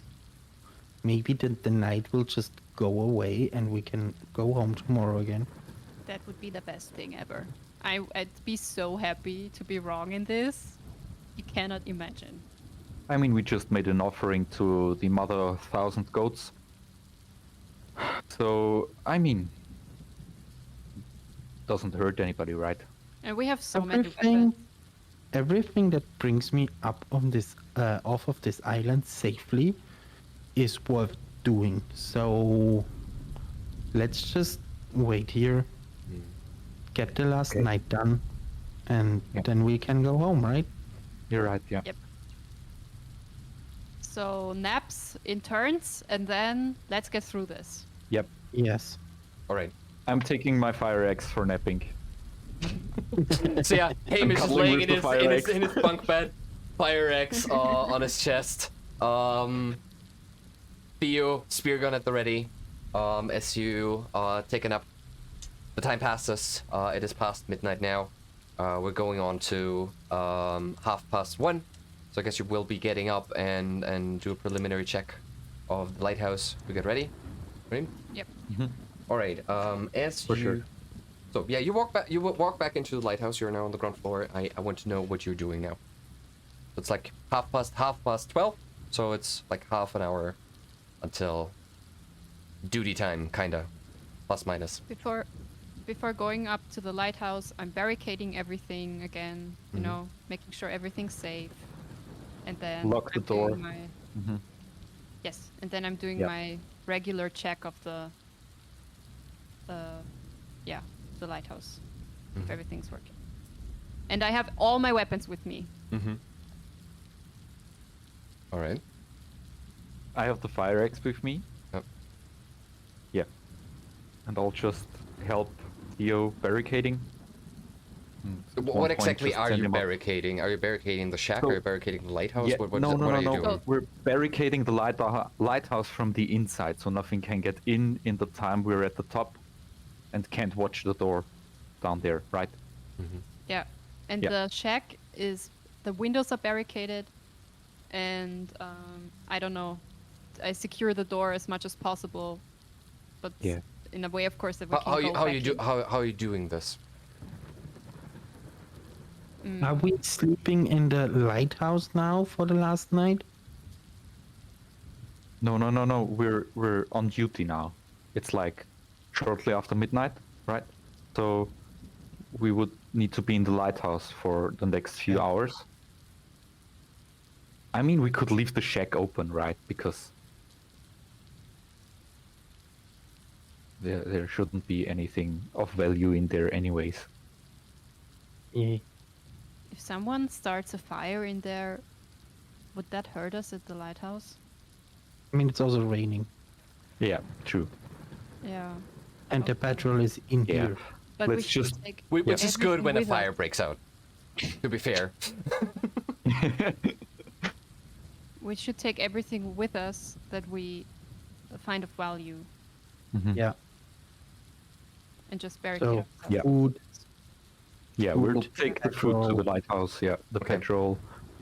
Yeah, and then just barricade the lighthouse. As like, you are we as you close are the door. wait, I barricade just it. want to know what you're doing. Yeah. But as you are trying to pack up all the supplies and trying to drag them over to the lighthouse, you hear approaching footsteps to the shack. Yikes. to the shack, Yes. and we're inside right now. You hear so you're in there and it's very close since like it's a stormy Okay. night, so you'd have to Yeah. get close to the thing. So you hear like the squishy sounds of heavy feet sinking into mud. And then you hear them going up the small stairs that lead up to your shack. And then you hear somebody knocking before a door opens. Knock, knock. May we come in? Who's we? What the fuck is going on? Why are you playing tricks on us? And I'm just turning around to look who's there. And you see Miss Lucy Merriweather dressed in like a fur coat. Behind her are three rugged-looking people with a rifle at the ready that are pointing it inside at you. She's like, I think we never really properly met now, haven't we? What you want? How about we sit down and have a cup of tea? Well, we don't exactly have time for that, Miss Merriweather. And one of the goons comes in, so if Miss Merriweather invites you to tea, you sit the fuck down and have tea. And he's like taking your shoulder and pushes you to one of the chairs. Well, fine. And the other two come in. Well, well, well. Aren't you a bunch of eclectic weirdos? I thought it is a bit of a coincidence that my former employees on this island are disappearing out of nowhere, nobody to be found, and then you three show up starting to ask questions. First I thought maybe the Scottish police is a bit more smarter than I thought, but then one of you stole my grandfather's watch. And I was like, who could be that stupid? By the way, I would really like to have that back. And she's looking at you. You can have it back after our job. Good. Before we... What exactly is your job? I want your truthful answers of... Who do you work for? Is it the Kilney brothers? I don't think you three would be working with the police. I show her the exact details again from what we have to do. What does that prove? It's a I bit, don't care what it proves. it's a lot of coincidences coming here together, and I must admit that I'm a bit miffed about the clock. But okay, you start asking questions, then, well, my former employee, Mr. Robertson, wanted to stop working for me. When I found out that he was, let's say, taking more than he was supposed to from my goods and services. Then they disappear. What do you mean? Well, Robertson and so I need to look up the name. Mm-hmm. So Robertson and Mr. Finlay, the former Lighthouse Guards here, were in my services. They conducted like my trade routes from the south of England to Scotland and back. Okay. And we had a bit of a falling out. They wanted out of the contract, but they owed me a lot of money. Also, they stole from me. So, what are they to do? Suddenly, Okay. a storm is coming, and they disappear. You shut the fuck up until I'm done talking, okay? And We one know of the where your guys. stuff is. Oh, do you know? Yes. I'm pretty sure that you do. But if you think We can just tell given... you where it is. Okay. Tell me. It's in the shack in the middle of the island, in the old farmhouse. There's some board floors loose, floorboards loose, and we found it beneath there. We left everything as is. And she is turning towards one of his guys and motions her, and one of the dudes steps out. All right. Still leaves up the question of who are you working for? So my former employees We? disappear. Yeah. You show up, ask questions, and then I thought like, okay, you might be just actually Lighthouse Guards, but then you stole from me. You went to Aaron Miller to figure out what has happened. And then she looks at three on your boots, and then you try to break into my inn. How should I be taking this? Who broke into your inn? Hey, Hank. And one of the guys gets here and pulls up your foot. I'll try to like shove him back, like leave here alone. Okay, stop. Everyone, let's calm down a bit. Yep. We can As you show do this, why the we're other here. guy is pointing the rifle at you. We can show you why we are here, Okay. but you need to come with us. All right. And then it will take a short amount of time. Not short, it will take a few hours. But after that, You will know. She's looking at the other. They do be doing some weird shit on this island. I've been watching them for the past 2 nights. Well, there's no harm in fulfilling your lighthouse duties. Don't want to attract more attention than necessary, I'd say. Thank you. All right, then. Miss Merriweather, if we have no means of leaving this island. We cannot run away, right? Even if we work for the police, there is no possibility for us to contact them. Mm-hmm. I'm Right. not quite sure. Let if us do you're our working- job. Oh. Let us do our job, and then we'll talk about everything. And if you need to, you can kill us afterwards, right? Okay. I do think you have more of a point than I first thought it. Miss Merriweather starts going up to after you, and leave that gun there, and points towards Theo and the spear gun. Okie dokie. I guess I can't take my fire axe as well. Do you want to try to grab for it? It's just I mean, I would just casually grab it and go up. Not like I'm not they're secretly doing it. tense, but you're taking it. Whoops, that's the wrong music. But no, that music is very fitting. That's very fitting right now.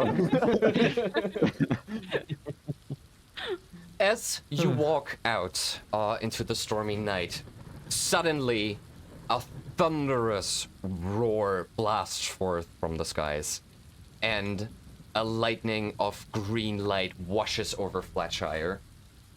You all suddenly have this pressure, as if there's some low droning sound pressing against your skull from all directions. And you can also see that the others are super uncomfortable, and are holding their heads and shaking. What time is it? You look at the clock, and the clock says 1:48. No! Fuck. What do you do? Turn it on, right now. You're Turn it going on. towards the lighthouse when this is happening, and you are I'm starting running to up. scream. Yeah, you're running up the stairs, and the others think you're bailing and start chasing you and screaming, "Hey, stay where I'm you trying- are!" And with I'm your gun. trying to stop them so Yeah. Theo can run up. And I do that. Calm down. He's not doing anything. He's just turning on the lighthouse. That's it. Roll for diplomacy. I'll try to roll on fast talk. Fast talk is good. Just Roll on fast keep talk. cool. Yeah. Give us 10 seconds, then we'll keep calm again. Shit. It's a 7 out of 70. 7 out of 17. So yeah, they at least, so one of them was already targeting Theo running up the lighthouse, and he's throwing them the guns, and Merriweather is also coming in. So okay, we're all gonna be real cool, but we're going up there now, and I'll keep a close eye on you, and you're all running towards the top Sure. of the lighthouse.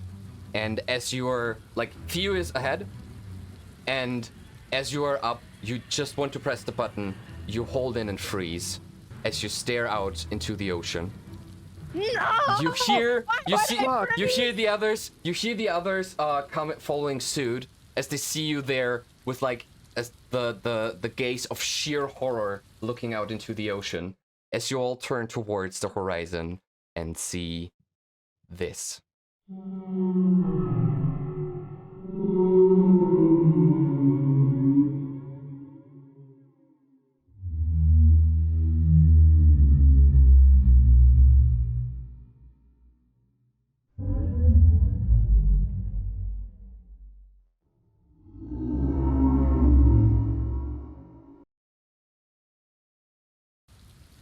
There was no sound for a second for me. I didn't hear only the beginning of the clip. That is fine. It's just a droning sound. Okay. And Well, you see this out looks in bad. the ocean a formless, shapeless body of tendrils just spewing forth from the ocean, coming out of the fog as you see like a blinking, pulsating light in the middle of what might be a body or a face is shambling towards the lighthouse as you stand there in sheer horror looking at what you just see. You all immediately lose 5 points of mental stability, and you make me an intelligence roll, please. Fuck.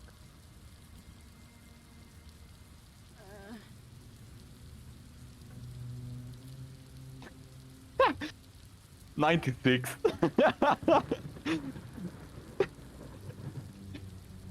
Oh man.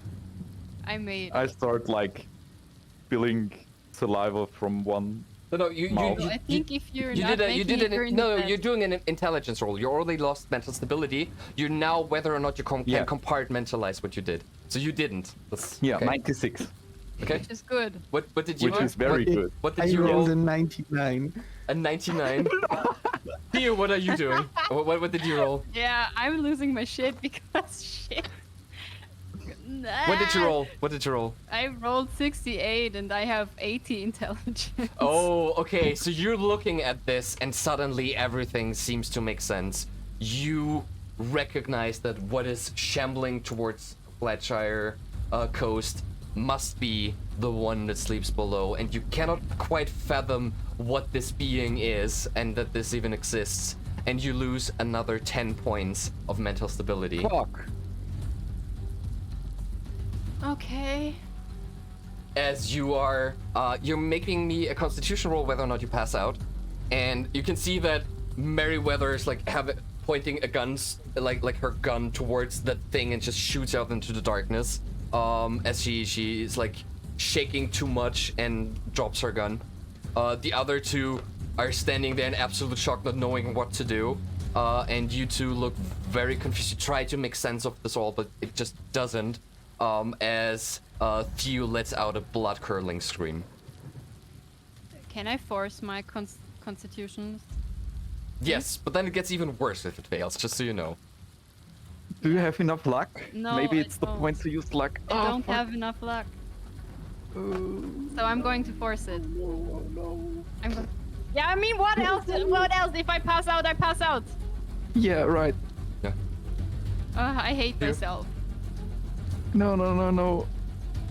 Can I, when I do the force, can I then use luck points too? You can use luck points too, yeah. Okay, then I will use my luck points and then I make it. Okay, so what did you roll? I rolled a 69 and I have 30 luck Okay. and 50 constitution, so I can make it. Okay, you're spending all the luck that you have to stay alive. You start to scream at the top of your lung as you see that the thing shamble. It seems to be like ripping apart reality as itself as it fades in and out of your vision, and it's like a split. Parts of his body is showing up somewhere else, and then it's closer, then it's far away again, and suddenly it is looming above the lighthouse. What are you doing? Turn out So- the fucking light. Yeah. Yeah, And I turn would on the light. probably just be chanting for myself, "Dear Mother of Thousand Goats, please be with us. Dear Mother of the Thousand Goats, please be with us. Dear I'm- Mother of Thousand Goats."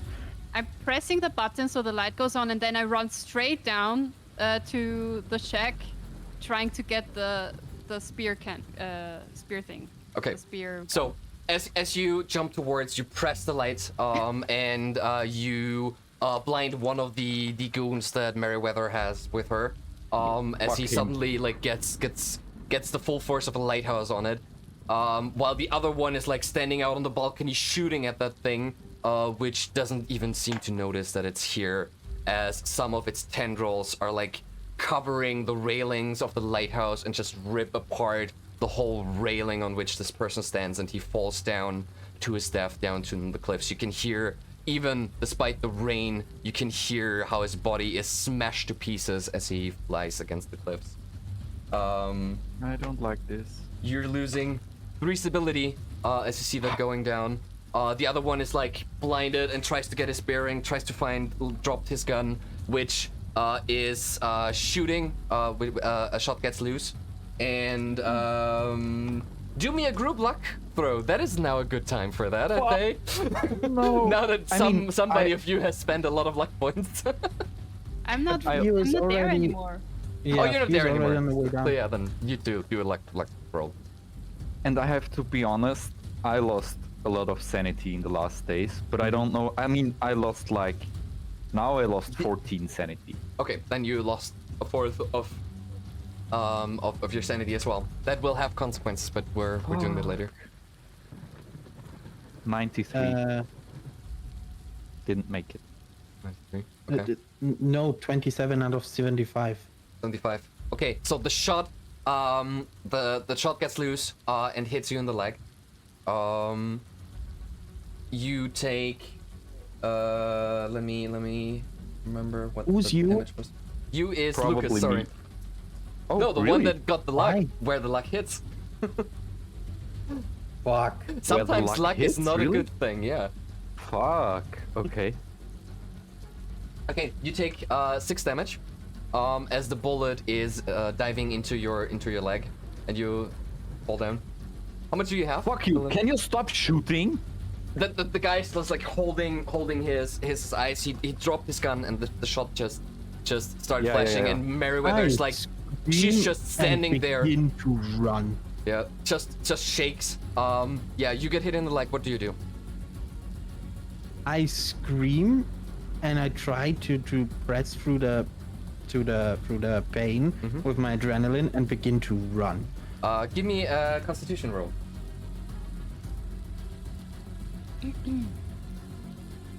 I will use 2 luck to make it. Okay, it's fine. Okay, so you can, at least you can get down the stairs. You, Hamish, you're catching your breath. Get your bearings and start move towards the stairs as well.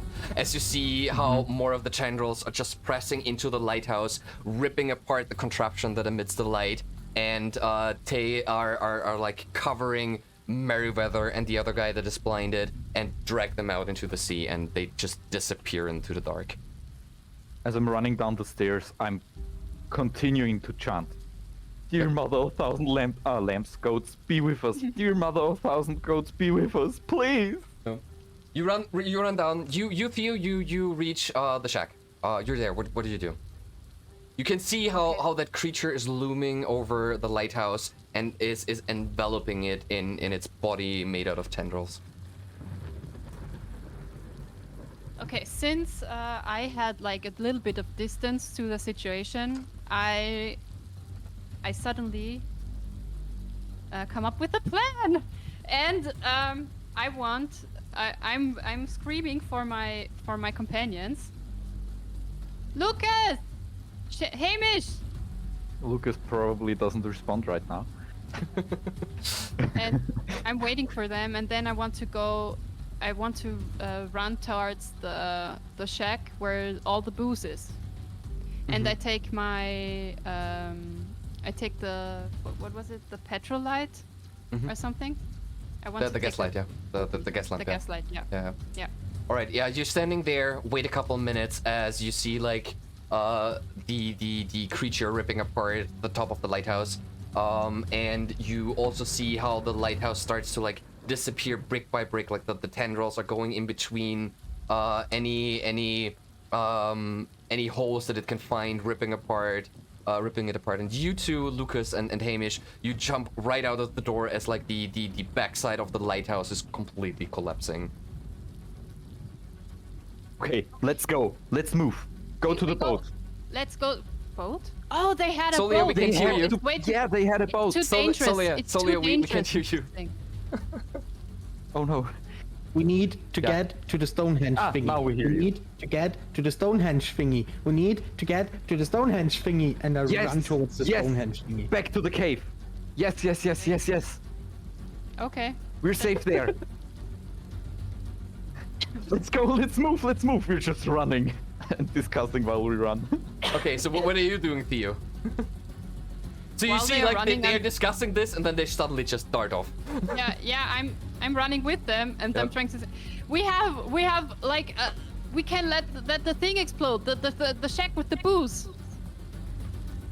Do it. Yeah, Do when it. the creature comes to us. Yeah. He's not cute now. I don't want to leave you behind. No, We'll move to I'm the coming cave. We're with safe you. there. The Yes, creature, yes, the creature I'm now going is basically on Yeah. top of the cliff of Flatshire. All you can see is this big pulsating light searching for you on the island. You can see it like a shining light looking like a spotlight looking for you. What do you do? We keep Run. running. Yeah, you're right. Run, Okay. run. Just straight to the Stonehenge thingy. I want to be in that Stonehenge Yep. thingy circle. But isn't it better to get to the cave? We felt very safe at the cave, right? Did we? I did. Okay, we you- made an offering. We run, but we Can also we run scream. when we are running? Yeah. Can we run through the? Can you show the map again, please? Yes, I can. Give me a second. Oh my God, words are so difficult today. Yeah. Yeah. So the gray thing is where the goat was seen the first time, right? It's where the booze is. Yes, The yes, farming exactly. house, The yeah. farming house. So we Yes. have to get to the cave. We have to get by that farming house. Yes. Okay. Okay, guys, here's the plan. The creature will be following us. And I will wait till it's near enough so that I can light up the whole thing and let it explode in its face. And then I will not come leave after you. No, I will not leave you here. Theo, you are coming with us. Yeah, I will be coming with you. Don't wait for that thing to come any closer. Just throw your. You have built your Molotov cocktail. Throw it there. Throw them right now in the shack. Fire will hinder it anyway. We need to get away. Yeah, okay. Then I will do that. You turn around, you take another look at that thing that is already has extended its reach over the northern part of the island. The shack that you have used for the last couple of nights is like swiped away as if it's just a child sweeping its toys off the table as it crashes down onto the cliffs below. And this shining beacon of light is like shining into your face, and you're like almost hypnotized by its allure. It's like pulsating. It changes colors. You see colors that you've never even thought were possible, that you've never seen in your life. It's like a beautiful abstract painting that has to depart knowledge onto you, but you cannot grasp what it tries to tell you as you just stand there with like the Molotov cocktail in hand and you stare at it. Give me a stability roll. All of us or only Theo? Only Theo. Theo was turning around, so like Fuck. he's throwing it.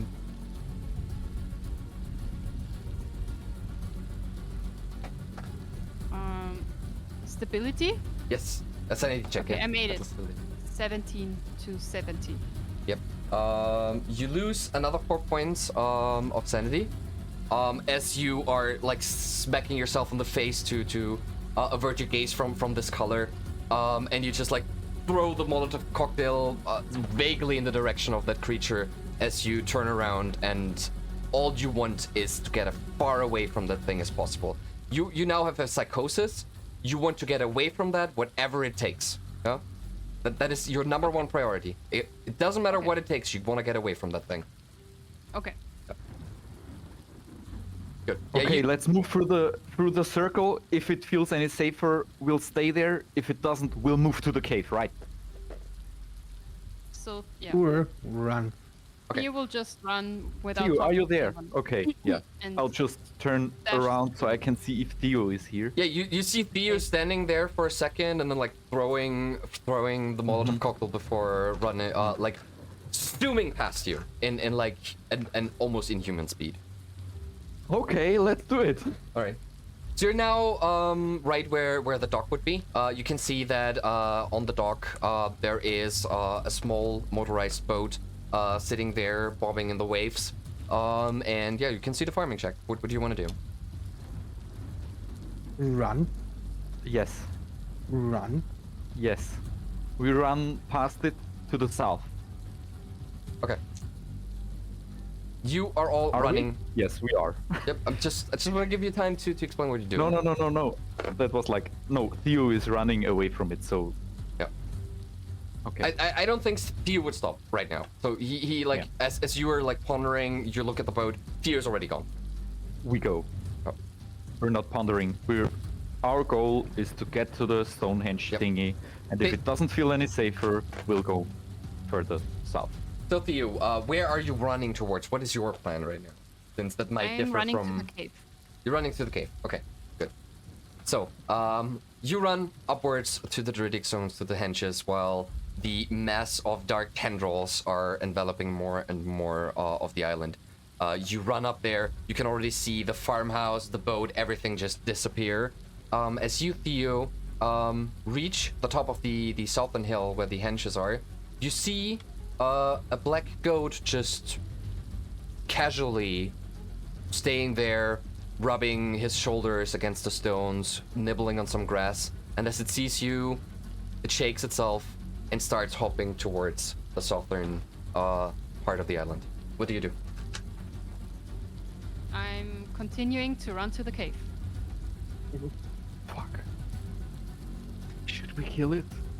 I mean, we need to make an offering, right?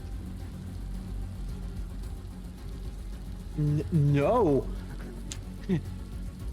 It's the mother of 1,000 goats. No, thank you. We follow it. Okay, we follow it, yeah.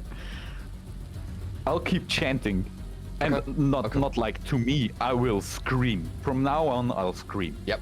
All right. You Like run. in the pouring rain with Yeah. with the coat on. Uh, Dear mother of 1,000 goats, please be with us, help us. I scream, fuck this shit. Fuck everybody else. Fuck my father. Fuck everyone. Why isn't this coming to the mansion when I needed it? Fuck this shit. You are running towards the southern part of the island while you're screaming. You can hear the thunder crackling, but the more that the island gets enveloped by that creature chasing you, the further away, like, real sounds of rain seem to go. It seems to, like, you're losing all sense of hearing, but you're pressing on. You all give me a constitution save, please. As well, a constitution check. I will force the shit out of that. I made I it. got- I rolled 2. I got a 4. Oh, wow. Thank you. Okay, so you all made it. So yeah, you're going into the ice cold ocean, because it's not ebb right now. So getting to the other part of the island, you need to go to the water. You don't care. All you need is you have to get through that cave. That's what you know. You see the creature coming closer and closer. You can see that the light, the seeking beacon of this creature is now surely affixed on you. So you don't even need a light, because the light of the creature is leading your way. But it also makes you feel that with every breath that you take, it's getting closer and closer and closer to you. As you reach the southern island, drenched, you're shivering. You use all your strength that you're still having as you reach the bay with the stone structure that now is glowing bright blue and shoots like a beam of light up into the sky where it disappears.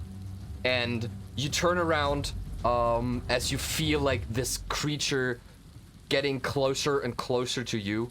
You, Hamish, you turn around and you just see like a storm of tendrils raining down on you as you close your eyes, expecting that you're being ripped apart any second. You feel like something shattered, like on a spiritual level, like some bomb has gone off. As a blue gleaming light is pushing away the tendrils away from you. I'll just scream one thing, and that's get into the fucking cave now. Right, what are you guys doing? You get to the cave. I just want to give you options. We are now in the stone circle. You're in the area where We're at the the cave. We're needle past stone the- is. yeah. You're where the cave would Okay, be. yeah. You're almost there. Yeah, we go And in you the can cave. see that this creature is trying to like approach this bay area, but something is keeping it away. I would scream at the creature, fuck you! Get off my friends! All right, you tail into the cave. You're huddled around this shrine that you have made multiple offerings to. Give me a second. I'm so glad that we offered something. Yeah. There it is. And you stand there as the sounds of rain is getting more quiet and quiet. What do you do? So you're all huddled in the cave. What do you do? I will try to first aid my wound and just concentrate on that. Because I only have 2 hit points left. So that fucking hurts now that I'm not full of adrenaline. Yeah, and I would just continue like praying, basically, like thanking the Mother of 1,000 Gods that she's keeping us safe and she will remove that thing from our realm and move it back to where it belongs. And just like manically, because I mean I lost a lot of sanity as well, not as much as Theo, but still, I would just babble and pray. Theo, I what will are you sit doing? I will sit in front of the goat, but I'm looking outside of the cave with my spear at the ready, spear gun at the ready, and as soon as a tendril just wants to sneak it inside, I'm shooting at it. Yep. This is what you do. Lucas is leaning against the cave wall, trying to stop the bleeding that is coming from his foot. Please give him a medicine check.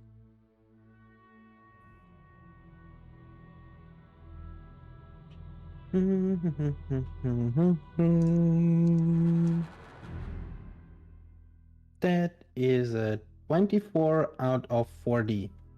24 out of 40, yeah. So you're trying to like stitch yourself together any way you can. You made sure that the bleeding as best as you can is like covered, but you're all like shivering cold. You stand there.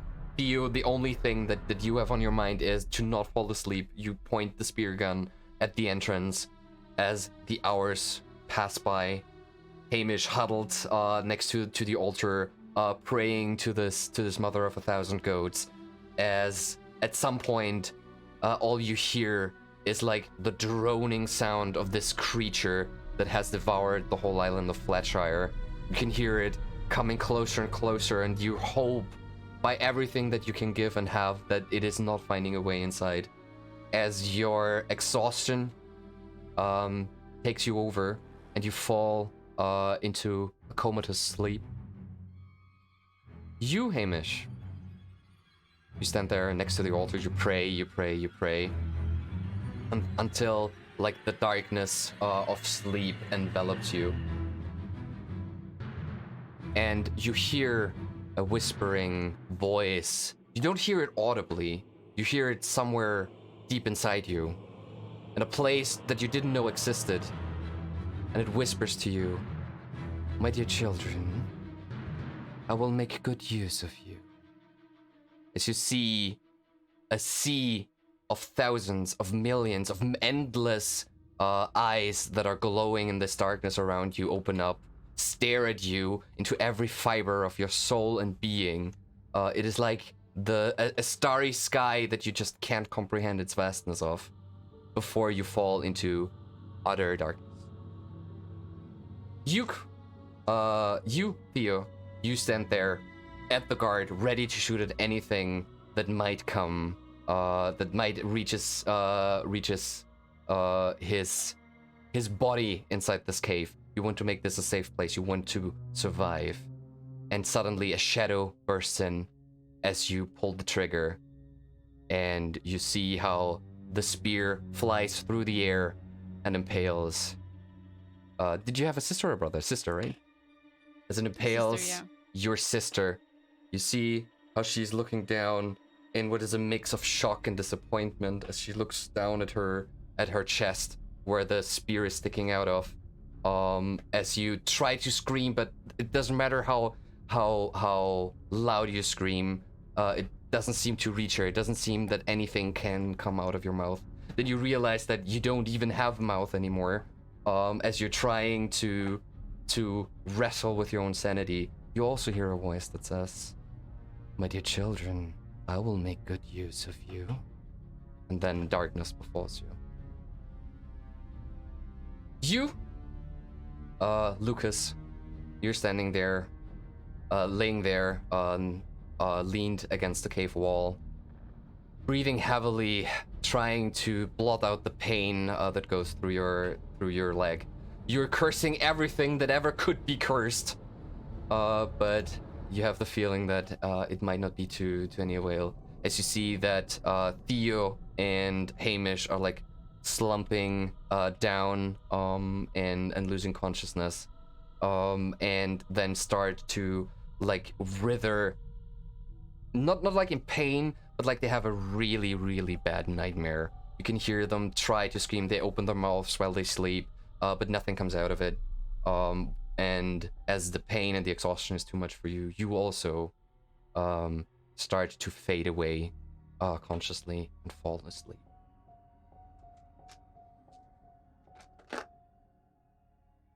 You wake up to the sounds of the waves that you've heard for the past 3 days.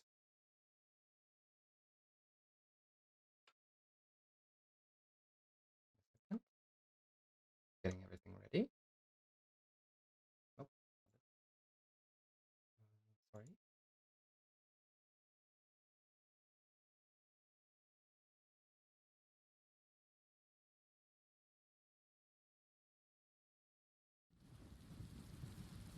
That's not what I want to hear. You wake up. The waves that you have heard the last couple of days that you were on Flatshire. Not strong light shines into that cave that was your sanctum for the night. As you can hear nothing outside but the wind, the seagulls, and the waves crashing against the cliffs. You, Theo, and Hamish, you gain 20% of mythos. What? Yes. 20%? Yes. Holy shit. Of what? So in Call of Cthulhu, there's a skill called Mythos that you can only get Like if Cthulhu Mythos, for the Cthulhu Mythos, which you can only gain if you get into contact with entities that you can't comprehend. And the same amount that you gain in Mythos, you lose as your maximum sanity. Holy shit. You two, Hamish and Theo, you wake up first, and you see a very pale-looking and almost not breathing Lucas, like leaned against the cave wall, clutching his leg that he tried to stop the bleeding off. What do you do? I'm Okay, trying. let's stitch him up, right? With the last remaining power we have, like the last energy we have, Yep. we'll try to... Yeah, you touch him. He seems like cold to the touch as well. But if you check for a pulse, he still has a pulse. He's still breathing. Yeah, I imagine we see his like the wound of the gunshot. Mm-hmm. Yep. And You see that he has patched Yeah. it up with some fabrics of his clothes somehow, just so he doesn't bleed out. It doesn't seem to bleed anymore, but it's not looking good.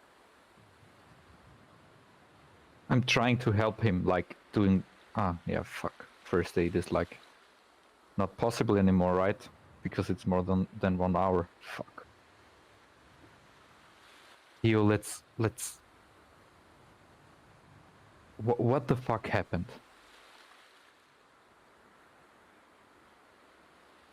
Theo wants to answer, but it just nothing comes out of his mouth. Theo, can you make a fire? We need to warm up Lucas. He's completely cold. And yeah, Theo goes out trying to gather stuff to make a fire inside the cave. Yeah, you probably find some bushes. So you walk outside, very carefully, and all you see is a blue sky, and the sun shining in your face. And you like look over. You still see the stone in the bay, but other than that, the island seems absolutely normal. And you gather some driftwood that you deem is suitable enough for a fire, and some bushes and whatnot, and you get somewhat of a fire going. Also, hello raiders, you're coming right at the end. Hello. We just survived the tentacle monster with a goat lady. We All survived the bonking. Bonking is over. Bonking is over. Yeah. I mean, I didn't survive anything right now.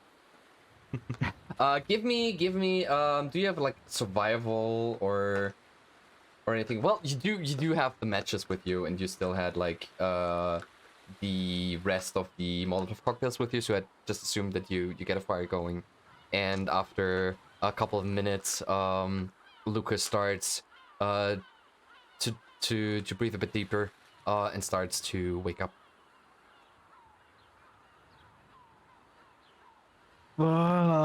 Fuck.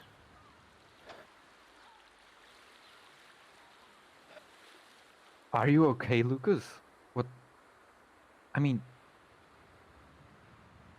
are you Yes, I feeling? feel great. What the fuck do you think?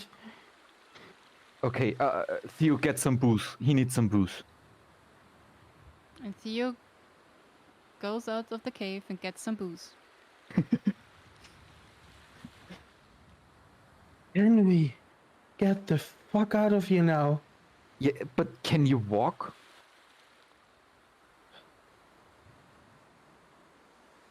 With help, hopefully.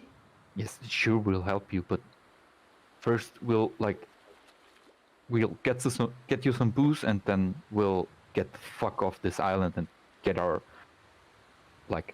payment.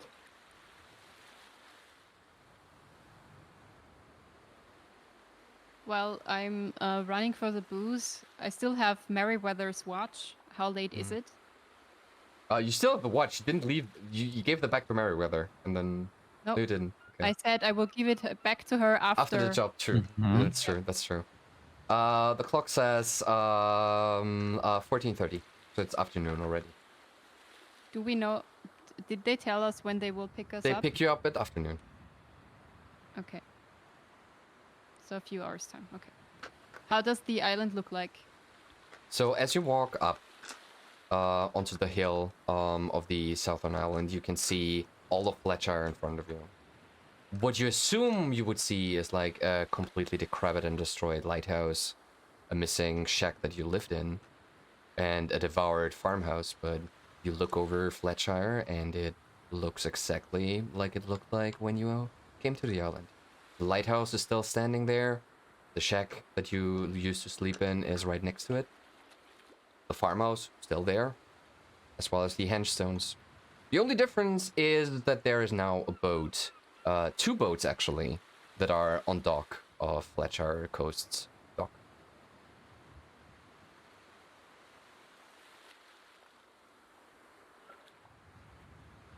Okay, then I'm going to the farmhouse, You're going back. get some of the good stuff. As you you go back, you get past the henchstones, and as you're approaching the dock area, you can already see Lyle Connor, the person that has brought you here, run towards you with like a worried look. As I come up, so, what? There you are. I was looking at the lighthouse all over. There was no sign of you. Where? You look like you've been through something. And then he sees like Lucas's bleeding foot. Did you need? Yeah, I would help Lucas get out of the cave into the. Yeah. I mean, I thought you all like walked Yeah. over there. So Okay, yeah, I you're thought- already yeah, there. Yeah. Okay, fine. What has happened to you?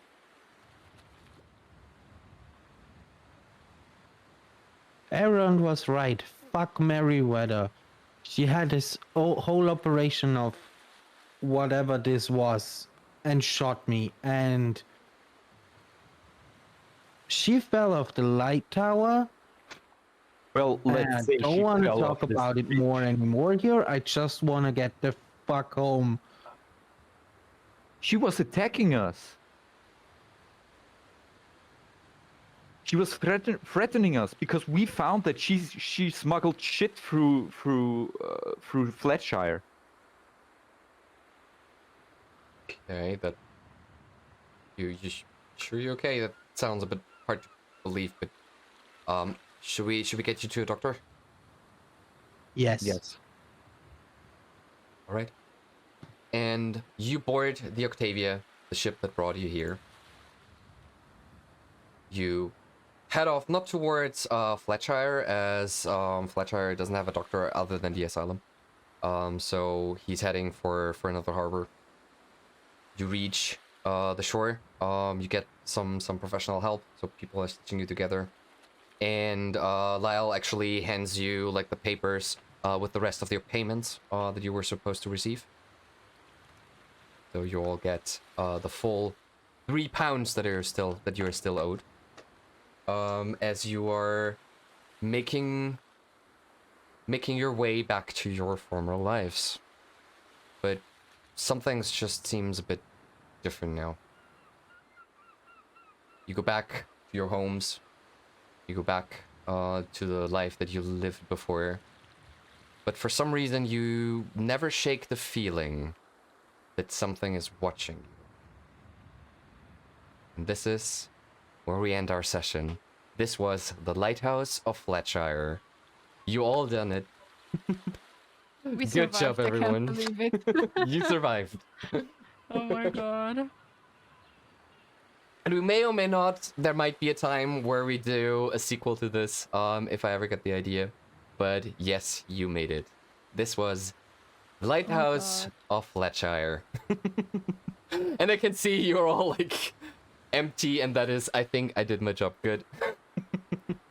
I hope, Chad, you enjoyed too. Thank you everyone for watching. We will now have a chill session, so let's get this music out of here. Let's get some more happy music going. And now we're doing a short question and answer and a what if scenario, where you can ask me questions about the setting, about the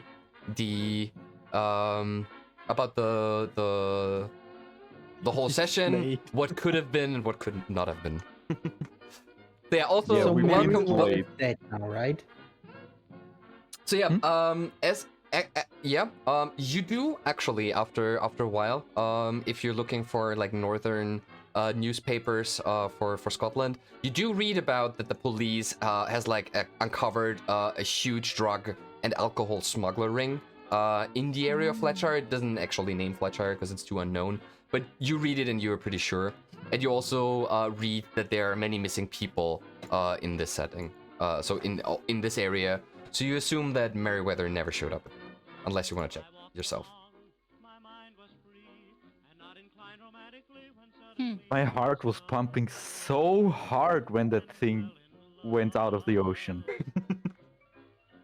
I was like, what the hell is going on? So yeah,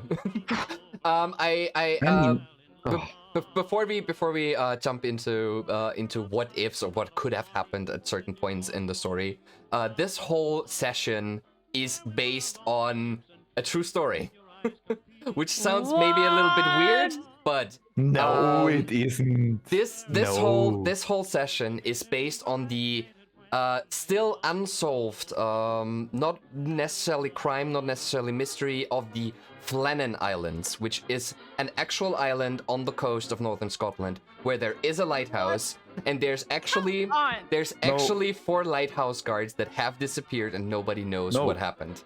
Fuck on! I refuse that. I refuse not- it. Nope. This is not X Factor. Come on, Naro. You can't do that to us. Yeah, I How must would we ever I sleep must again? admit that the same scenario has happened. There was a storm, and the person that was supposed to like audit whether or not the lighthouse is turned on, has failed to tell officials that for 2 to 3 days straight there was no lighthouse signal from this lighthouse.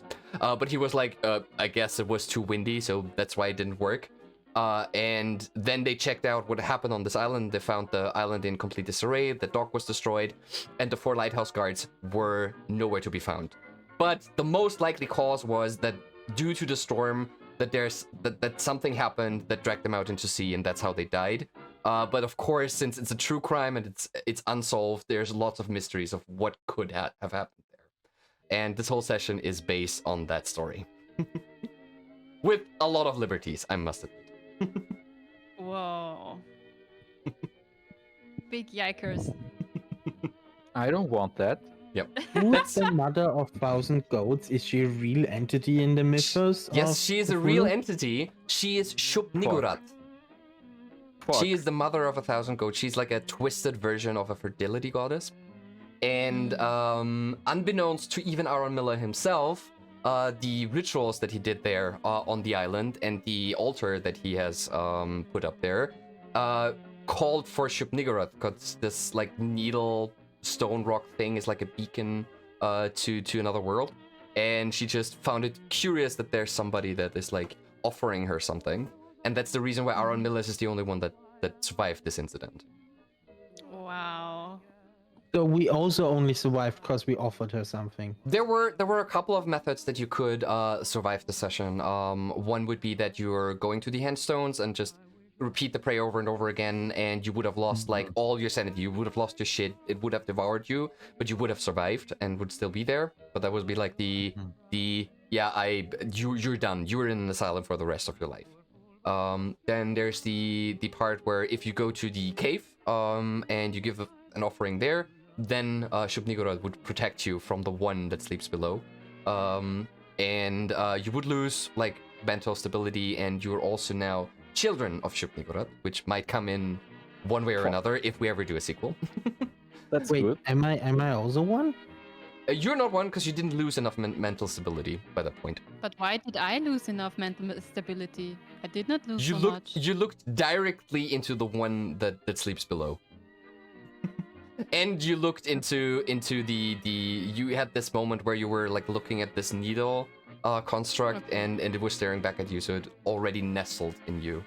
So that was my justification for this. Ah, okay, I see. Yeah. And the third way that could have gone, which is like the one where you might or might not leave Flatshire completely unscathed, is by taking the boat that Merryweather brought and just leaving Flatshire. So you'd have had a chase sequence with the one that sleeps below that still tried to catch you, but if you would escape, Oh my god! then you would like you would not be a slave to Shub-Niggurath. You would not be. You would have left. Like this would be the best case scenario, kind of. Ah, I thought we will surely die if we jump in that boat. Yep.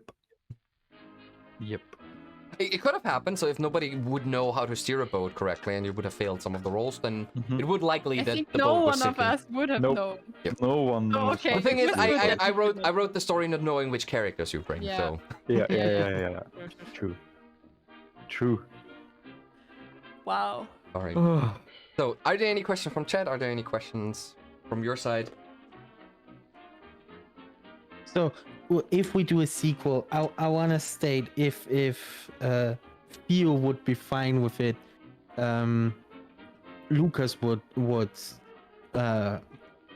go to wherever Theo lived and build up Edinburgh.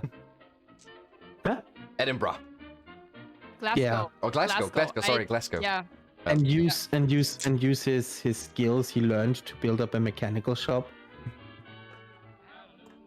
I don't know if Because Theo wanted he's an anything to accountant, do he with knows you. the law, he knows he can deal with money, he has all of the skills to build something up except the thing, and he trusts Theo now because I think you have a fanboy that is now chasing you everywhere.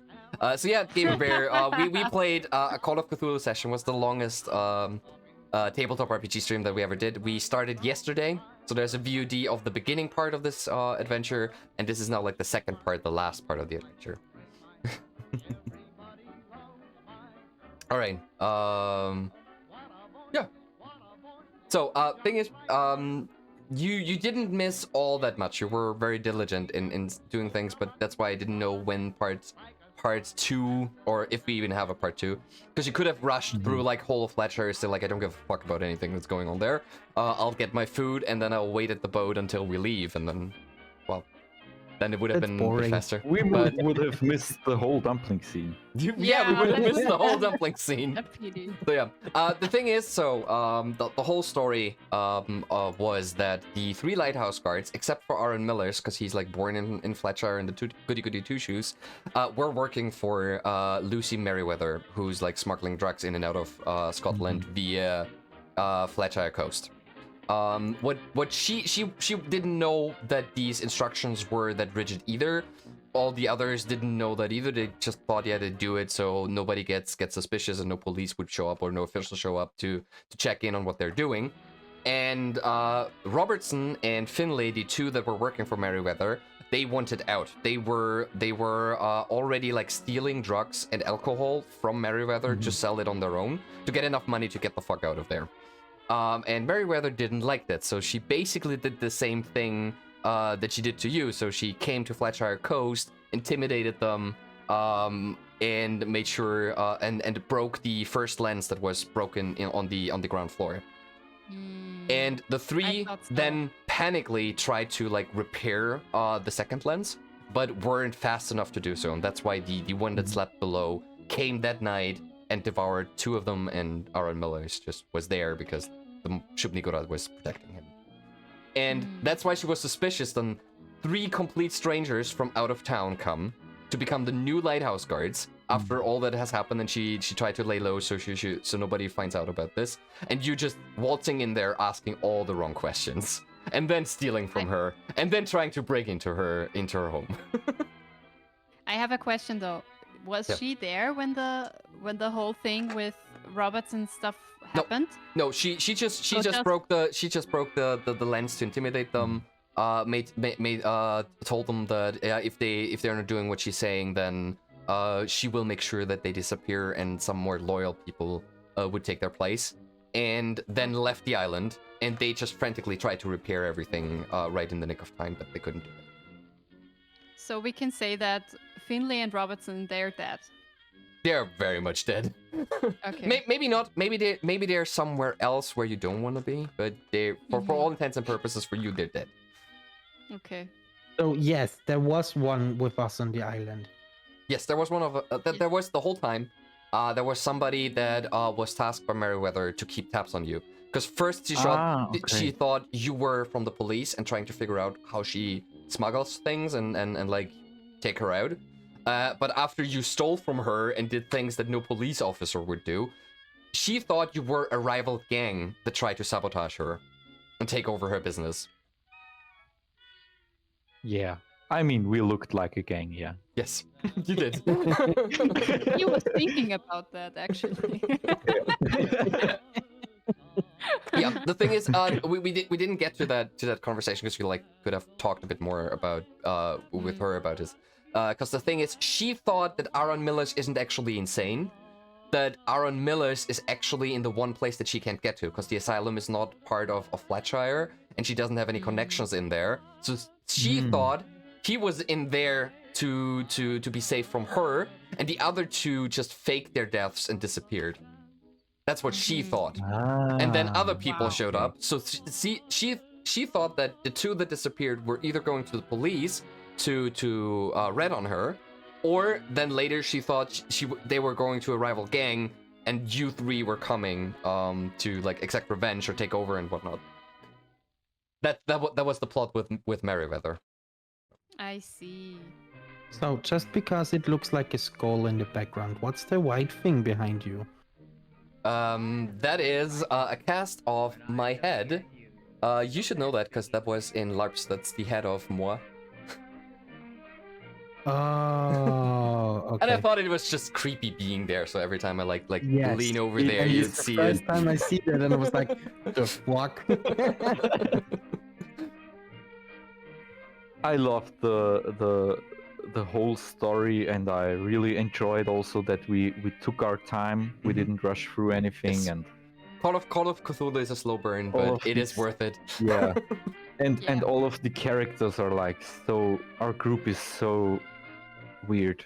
Eclectic. I love it. I love it. Yes. Frizzy and I making normal characters. Eh. Never. My highlight was definitely yesterday when you were all just coming to Flatshire Coast.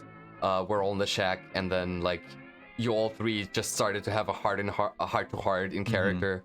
Like the dazzling Dynamo admitting that everything he does is basically bullshit. And That was so cool. well, it's just such a cool atmosphere. You really carried the whole game.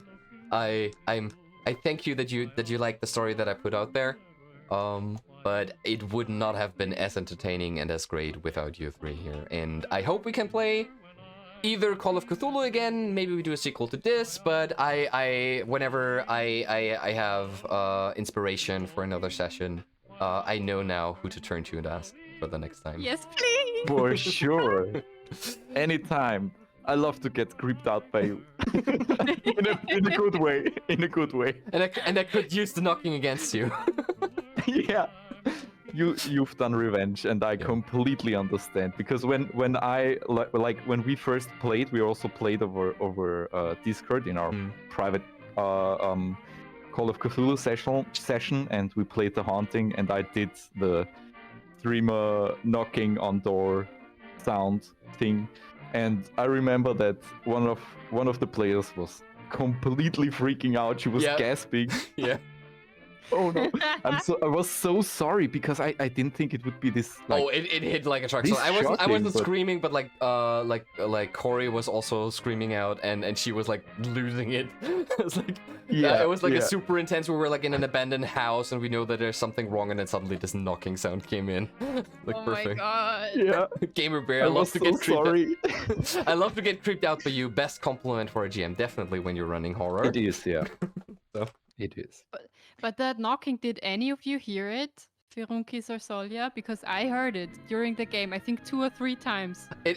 There was one time where the music playlist for some reason picked out the song, and I just let get away, but I turned it down very much. So you actually heard it, but then I changed it back, and then I like turned it up for the one scene. But there was also someone in front of my flat carrying bottles or some shit up.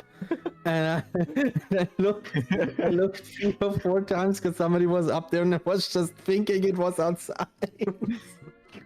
Yeah. I heard that it was going like left ear, right ear. Yeah, it Okay, changes. It changes. Yeah. Okay, it's not in your head. This is real. It's probably just a mistake. I'm Calm not down. going insane for No. real. I'm not losing sanity points in real life. We're not doing that today.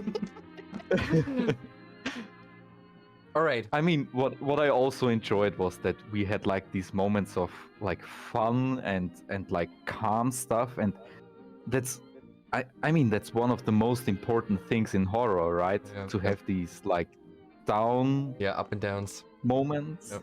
where you're calm, you're making fun, you're spitting dumplings at the wall or falling into the trash can, Yes. because then the horror hits way harder. Yeah. Especially now that we liked each other. I was like, yesterday, it's like, oh, these characters really like each other. If one of those dies, the others are done for. But you Oh my did good. God. You rolled Yeah. well in the end, so there's nothing that I could have done. I was really like, so And I mean- I'm at least gonna kill Yeah. one of you or drive you so insane that your character's unusable. But I was like, the dice roll. If I mean, at the end, I tried to save them over me. I mean, when we were at the cave, right? Yeah. I didn't know if it works. I Yeah. just stood there and like told the thing to fuck off, not knowing if this goddess is So going to help it's us. real or even helping you. Well, the question is, did she really help you? Mm. You know, I found it very Yeah, fun. It's like, so live I'm now, now which we I'm now praying to. otherwise. The thing is, if a seasoned Call of Cthulhu player would start praying to the mother of 1,000 goats, that's not a good sign for your character.